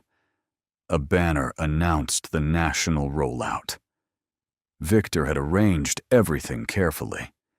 Brielle wore her best smile. Kendra had curled her hair. Maya had been told to report before her review. To everyone in that room, Monday had a script. Victor would praise the launch. Brielle would be recognized for front-of-house excellence. Kendra would stand close enough to share the glow. Maya would be disciplined, possibly fired, and her notebook would disappear into management custody. The national campaign would move forward. The company would sell millions of buns under a story stolen from the woman who woke before dawn to bake them. That was the script they expected. Then Edith Lane walked in. Brielle frowned, irritated that the temp worker had appeared during a high-level meeting. Kendra whispered something under her breath. Victor began to explain that temporary support staff were not needed and that Edith could wait in the back. But Edith did not move to the back. She walked to the side of the room and placed the old blue ceramic tip jar on the table. The yellowed paper still clung to its front, the one that said, "Day staff only." Beneath the peeling edge, just visible, was the painted beam of a lighthouse. Maya went still. Brielle's smile vanished. Victor looked at the jar, then at Edith, and for the first time since Eleanor had met him, something unpolished flickered across his face. The front door opened again. Miriam Chen entered with 2 members of the audit team. Behind her came the head of human resources, company legal counsel, and the board's ethics chair. No one spoke loudly. They did not need to. Real authority has a different weight from performance. It does not have to decorate itself. Victor tried to recover. He greeted them with controlled surprise and began shaping an explanation before he even knew what had to be explained. Eleanor reached up and removed the gray scarf from her hair, then the cap, then the raincoat. For several seconds, the only sound in the flagship was the low hum of refrigeration behind the pastry case. The woman they had ignored, mocked, underpaid, and ordered out of the way was no longer Edith Lane. She was Eleanor Vale, founder and CEO of Hearth and Hollow Bakery. The name on the building, the face from the anniversary videos, the woman whose childhood promise had been printed on every cup in the store. And she had heard enough. She began not with anger, but with memory. She reminded the room that Hearth and Hollow had not been created to impress wealthy customers or polish itself into a brand too delicate for ordinary people. It had been created because once, a mother and daughter with very little money were made to feel unworthy of a warm table. Every cup, every bag, every training manual, every painted wall that carried the words, "Warmth belongs to everyone," existed because of that promise. Somewhere inside this flagship, the promise had been turned into decoration. No one interrupted. Victor's expression remained controlled, but the color had begun to drain from his face. Brielle looked toward the windows, as if calculating who might be watching. Kendra folded her arms too tightly, trying to become small after years of making others feel small. Maya stood near the back, still in her work apron, afraid to trust what was happening. Eleanor described what she had seen as Edith Lane, the stale croissant, the coins treated like contamination, Samuel being steered away from the window table, nurses, delivery riders, construction workers, and elderly customers being treated as though their presence lowered the value of the room. She did not exaggerate. Cruelty rarely needs embellishment when it is finally named plainly. Then Miriam placed the first folder on the table. It held customer complaints that had never reached the executive office. Some were formal, some were anonymous. Some were written by employees who had watched customers leave in shame. Each complaint had been softened, reworded, or closed before it could become a problem for the people causing the harm. The phrase repeated again and again, resolved through coaching. In this store, coaching had not meant correction, it had meant burial. The second folder held the tip records. Kendra began to tremble. The audit team had reconstructed 14 months of tip distribution across cash, digital payments, shift edits, and deposit logs. The numbers told a story no one could laugh away. Front counter staff had received far more than policy allowed. Night bakers, dish staff, prep workers, cleaners, and temporary support workers had been systematically underpaid. Cash counts had been changed during shifts where cameras went offline. Digital tips had been routed under categories that favored Brielle and Kendra. Eleanor explained that stealing from workers did not become less serious because it happened in small amounts. It became more shameful because it targeted people least able to absorb the loss. Maya looked down, not because she was ashamed, but because the truth of what had been taken from her had finally been measured. A number can prove what your body already knew. A number can show that you were not imagining the unfairness.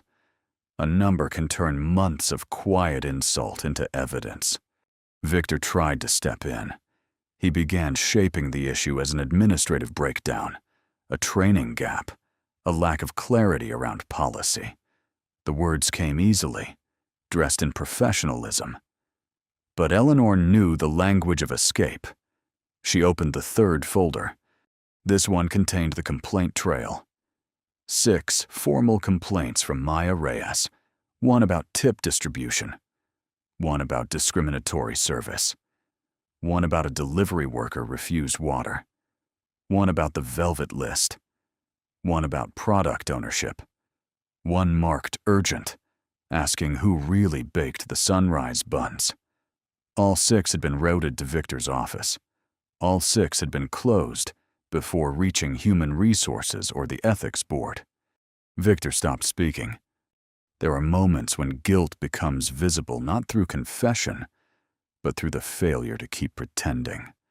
His eyes moved once toward Brielle. It was a small mistake, but the room saw it. Eleanor revealed the undisclosed relationship next. Victor Harlan was married to Brielle's mother. He had supervised Brielle's promotions, closed complaints against her, approved disciplinary notes against employees who challenged her, and never disclosed the conflict.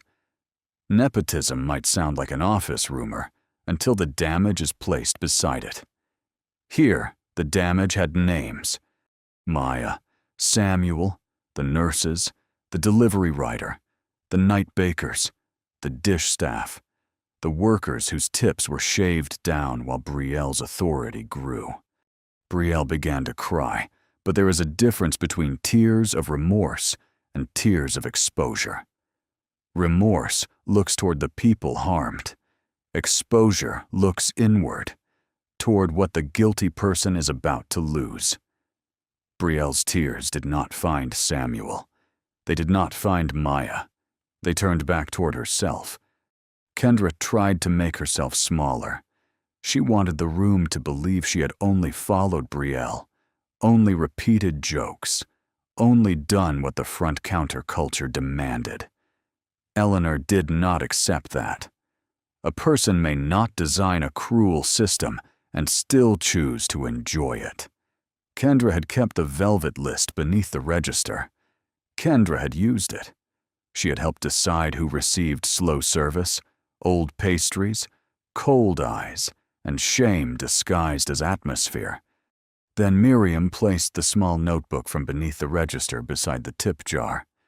The velvet list looked harmless from the outside, with a little gold pattern on the cover.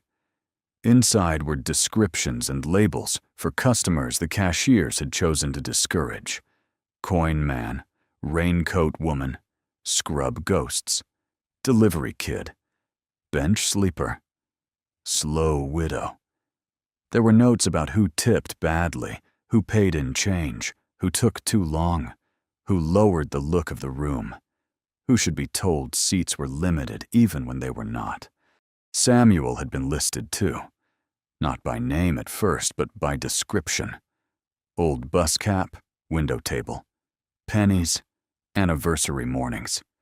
Maya covered her mouth. She knew what those mornings meant to Samuel. She knew because she had bothered to learn. Brielle and Kendra had known enough to use his tenderness against him. That was the difference between service and cruelty. Both notice details. One uses them to care. The other uses them to wound. Samuel had agreed to come in if needed, and Eleanor had made sure he would not be turned into a spectacle. He entered quietly, holding his navy cap. The room shifted with discomfort. People often prefer victims to remain abstract. Numbers can be reviewed. Complaints can be filed. But a person standing in front of you with hurt in his eyes removes the luxury of distance. Samuel did not accuse loudly. He was not built for public anger. His presence was testimony enough. Eleanor summarized what had happened to him with care. He had been a loyal customer since the early days. He had shared this store with his wife. After she passed, the window table helped him remember a part of his life grief had not taken. The cruelty done to him was not just bad service. It was the disrespect of a memory. Samuel placed the worn photograph of himself and June beside the tip jar. In the picture, they sat at the window table, smiling over a shared pastry. It was evidence of another kind, evidence that the people reduced to categories had lives, loves, rituals, and losses. Brielle could not look at him. Only after Samuel was offered the window table did Eleanor turn to the matter everyone had feared most. The sunrise honey buns. On the display table, beneath the tasteful launch sign, the pastries gleamed as if innocent of the theft surrounding them. They were beautiful. That was part of the pain. Maya's work was beautiful. Her care had survived even in the hands of people who wanted her erased. Victor had mistaken that beauty for a product he could own. Eleanor opened Maya's notebook. Maya inhaled sharply, but Eleanor looked toward her first, making it clear that the notebook was not being taken from her anymore. It was being recognized. The pages were shown to the room. Dates appeared, ingredient tests, failed versions, notes about humidity, glaze texture, customer memories, a sketch of a bun designed to catch light, the phrase about making morning feel forgiving, the lighthouse drawn beside the final version. Then Miriam displayed Victor's regional proposal, submitted months later using nearly identical language and product notes that followed Maya's development path almost exactly. Victor tried one final defense. He claimed that ideas developed within store operations belonged to the company. He implied that Maya misunderstood collaborative innovation. He suggested that leadership refined, scattered contributions into scalable products. It sounded intelligent until Eleanor placed one more document on the table. It was the employee innovation policy she herself had approved years earlier. The policy stated clearly that employees who created products selected for regional or national rollout were to receive formal credit, a development bonus, and internal royalty compensation were applicable. Eleanor had insisted on that policy because she knew creativity did not only live in corporate test kitchens. Sometimes it lived in tired people working odd hours, listening closely to customers no executive ever met. Victor had violated policy. More than that, he had violated trust. The room no longer belonged to him. It belonged, finally, to the truth. Eleanor then did what everyone had expected Victor to do to Maya. She began the review. But it was not Maya's employment being reviewed. It was the conduct of the people who had built a private kingdom inside a company that was supposed to serve everyone. Brielle Voss was terminated first. Eleanor stated the reasons clearly: discriminatory treatment of customers, retaliation against co-workers, manipulation of tip distribution, and participation in a hostile store culture that directly contradicted company values. Her quarterly bonus would be frozen pending legal review of stolen tips. The matter would be documented fully, not softened into personality conflict, not hidden behind coaching language, and not buried to protect the brand from embarrassment. Brielle looked stunned, as if she had never truly believed consequences were meant for people like her. She had mistaken favoritism for invincibility. Now the shield was gone, and all that remained was the record of what she had done when she thought no one powerful was watching. Kendra Pike was terminated next. Eleanor did not allow her lesser rank to become a hiding place. Kendra had kept the Velvet List, helped manipulate tips, participated in customer mistreatment, and turned cruelty into entertainment. Her fear in that moment could not erase the fear she had caused in others. Then Eleanor turned to Victor. The bakery seemed to hold its breath. Victor Harlan was terminated for cause, not asked to resign, not reassigned, not allowed to call it a mutual decision. Terminated. The reasons were placed into the record one by one: undisclosed conflict of interest, retaliation against employees, suppression of formal complaints, falsification of internal summaries, failure to enforce tip policy, theft of employee-created product work, and conduct unbecoming of leadership. His innovation bonuses connected to Maya's recipes would be clawed back. His regional launch authority was revoked immediately. Legal counsel would determine further action based on the financial and intellectual property review. Victor did not rage. Rage would have been too honest. Instead, he looked offended, as if the greater injustice was that his Polish had failed to protect him. When security escorted him out, he passed the wall where the slogan was painted: "Warmth belongs to everyone." For the first time, the words seemed to be looking back at him. But justice could not end with firing the guilty. Punishment stops the breaking from continuing. It does not repair what has already been broken. So Eleanor turned to the staff. This was the harder part. It would have been easy to treat everyone else as innocent because they had not been the loudest. It would have been easy to let the room applaud the fall of villains. But Eleanor had seen too much silence to leave it untouched. She told them that fear was real. She would not pretend childcare, medical bills, and survival did not shape the courage people felt able to show. But she also told them that a company becomes cruel not only when cruel people act, but when decent people decide that looking away is safer than standing beside someone being harmed.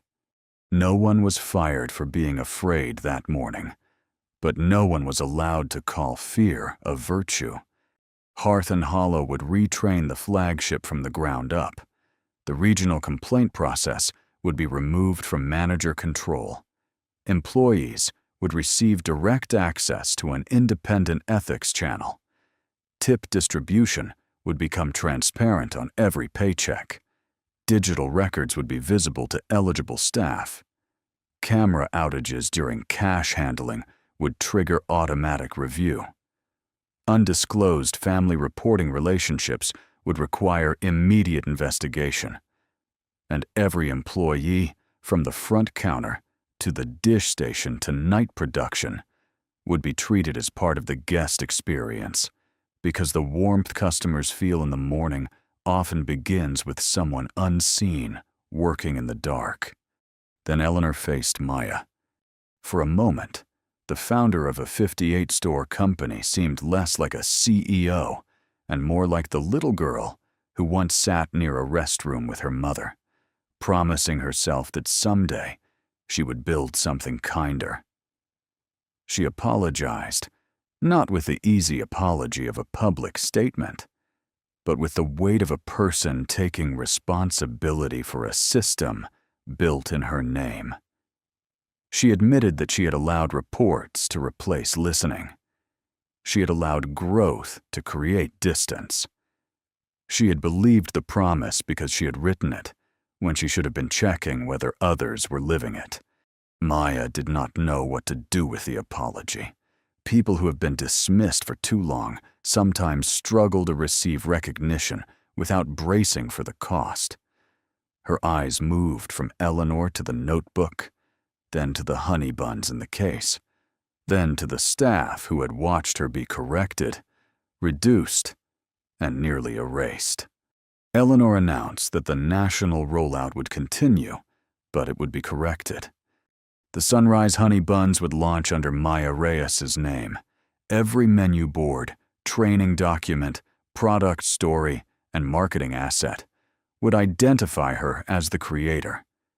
She would receive the product development bonus she should have received months earlier, along with back compensation for the internal royalty period Victor had stolen. Her notebook would remain hers, with copies made only by consent and only for documenting authorship. And if Maya chose to continue developing products for Hearth and Hollow, it would be through a formal role with salary, schedule protection, and creative authority. Maya's hand went to the edge of the prep table as if the room had tilted. For so long, her work had been treated as something that could be taken because she needed the job too much to fight back. Now the same work was being named in front of everyone, not borrowed, not inspired by, not refined from a team concept, created by Maya Reyes. Eleanor offered her the position of Regional Product Development Lead for Community Bakery Innovation. It was a role designed not to remove Maya from the people who inspired her work, but to give her the power to bring their stories into the menu without letting anyone steal the credit again. Maya did not answer immediately. The silence was not rejection. It was the sound of a person trying to let dignity return to places where humiliation had been stored. Then Maya nodded. The room exhaled.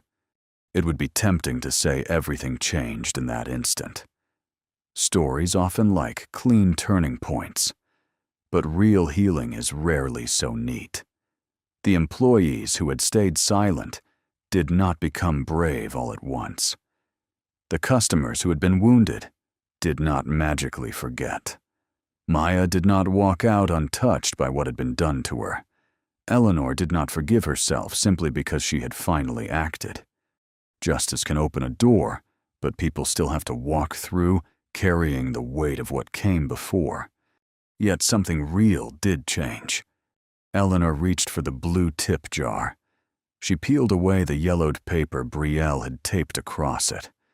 The adhesive resisted at first, as if unfairness had become comfortable there.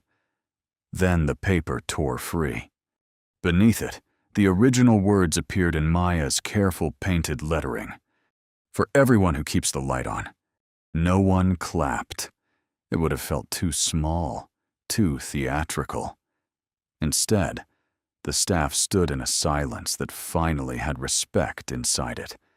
Maya touched the jar with her fingertips.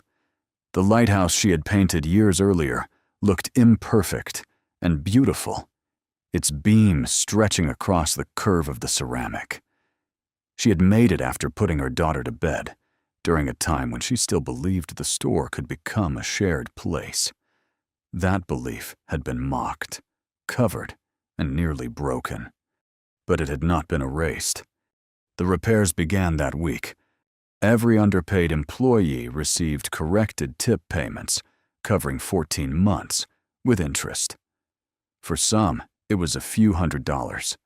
For others, It was enough to catch up on rent, repair a car, pay a medical bill, or buy groceries without calculating every item twice. Eleanor personally signed the letters that accompanied the payments, though she knew a letter could not undo the insult of needing money that had been yours all along. The flagship closed for retraining, not for a cosmetic renovation, for a reckoning. The polished tables stayed, the pastry case stayed, the slogan stayed. But the meaning of the room changed because the people inside it were forced to face what they had allowed. Several employees apologized to Maya privately. Some apologies were awkward. Some were late. Some were more about guilt than repair. Maya accepted none too quickly. She had learned that kindness without change could become another performance. But over time, she allowed certain people to earn back small pieces of trust.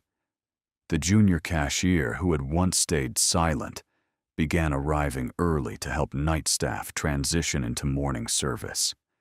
The dishwasher, who had feared losing hours, joined the new employee council. The shift lead who had let Brielle dominate the front counter stepped down from leadership until retraining was complete. Not everyone became noble, but some became honest, and honesty was a beginning. Samuel returned on the reopening morning. There were no cameras invited. Eleanor refused to turn his pain into a marketing campaign. No press release mentioned him. No staged photograph was posted. Maya baked the first tray herself, though her new role no longer required her to arrive before dawn. She said she wanted to make this batch with her own hands, not for the company, for the table by the window. When Samuel entered, he paused the way he always did. The room was different, though the furniture had not moved much. The difference was in the attention. No one rushed him. No one sighed at his coins. No one steered him away from sunlight. A fresh sunrise honey bun waited for him, not as charity, not as apology wrapped in pity, but as the restoration of ordinary respect. Maya had written his name on the bag in blue ink. Samuel sat at the window table and placed June's photograph beside his coffee. For a while, he simply looked at the pastry. Grief does not disappear because a bakery becomes kinder. A dead wife does not return because a table is saved. But cruelty had added an unnecessary wound to Samuel's mourning, and that wound, at least, could be tended. He broke the bun in half, as he used to do when June was alive. One half remained on the napkin across from him. Maya turned away for a moment, not because she wanted to hide from sadness, but because some forms of love are too private to stare at directly. Eleanor watched from a distance. She thought of her mother.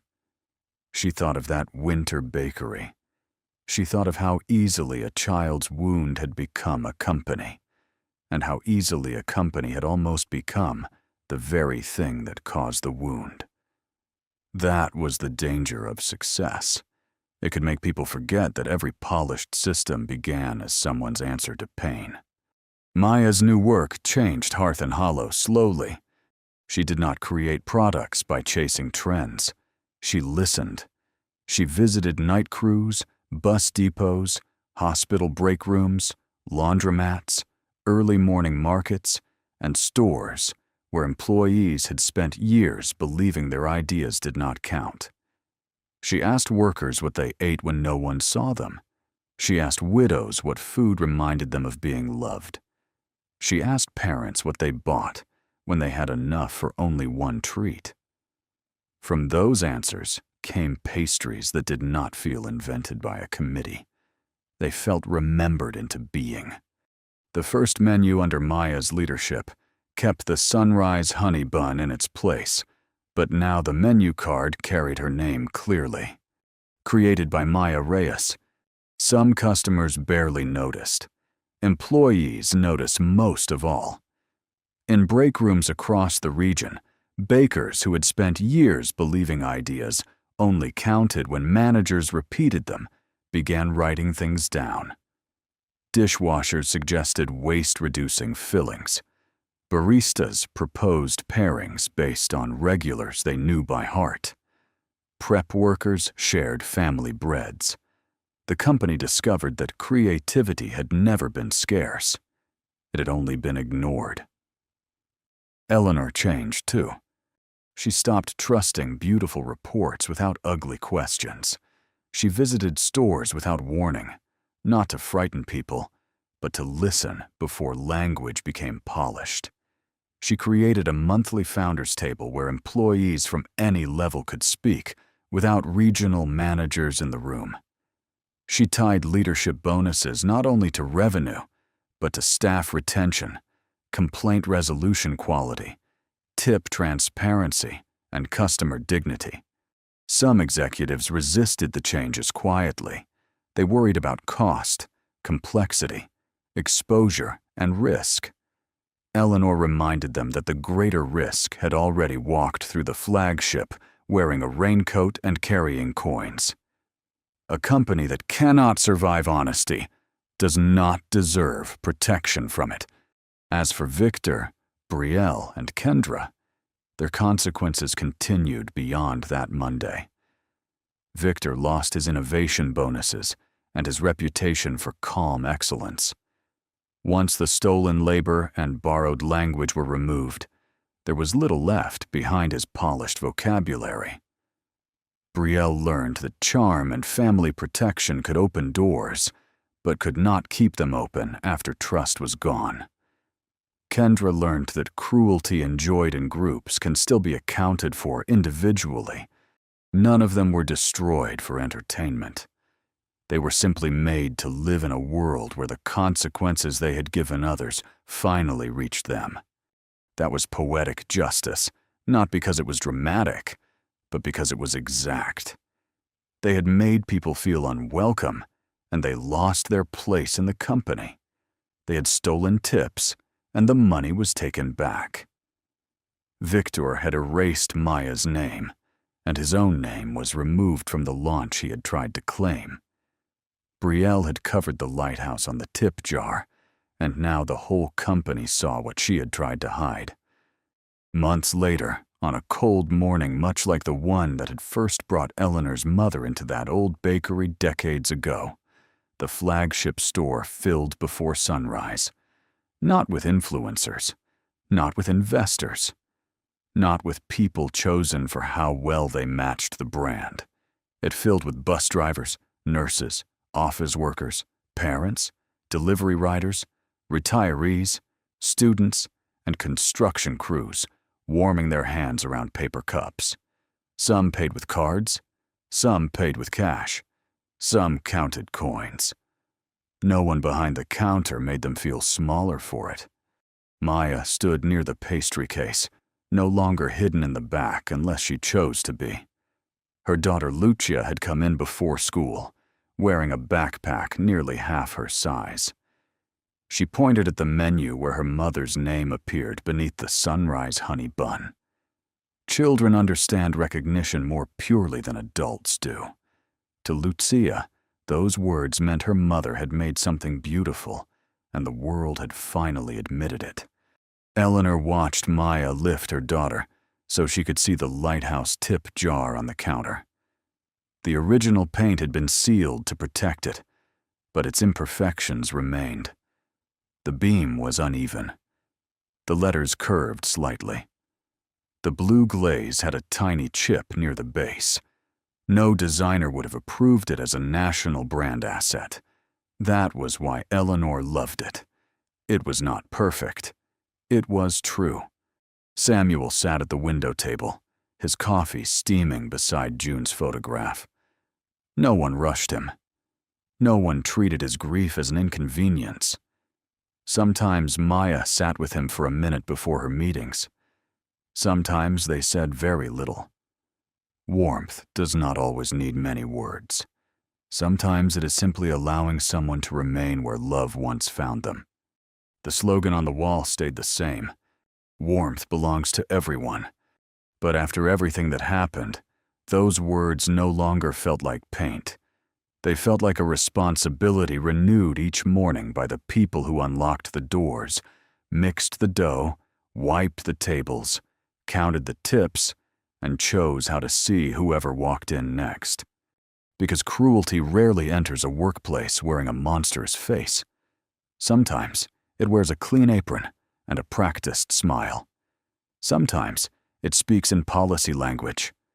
Sometimes it calls discrimination atmosphere, theft adjustment, retaliation coaching, and silence professionalism.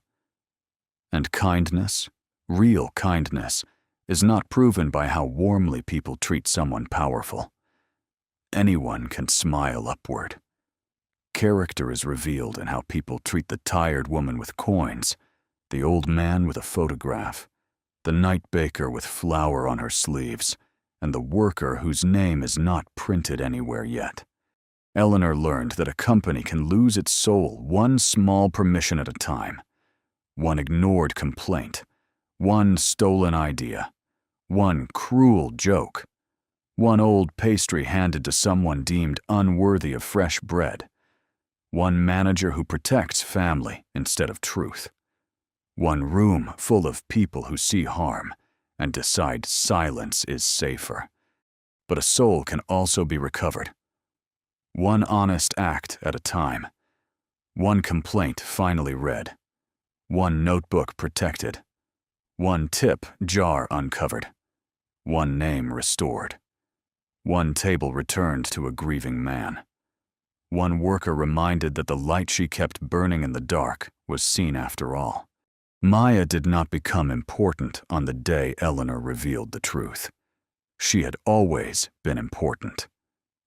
Samuel did not become worthy when the CEO apologized.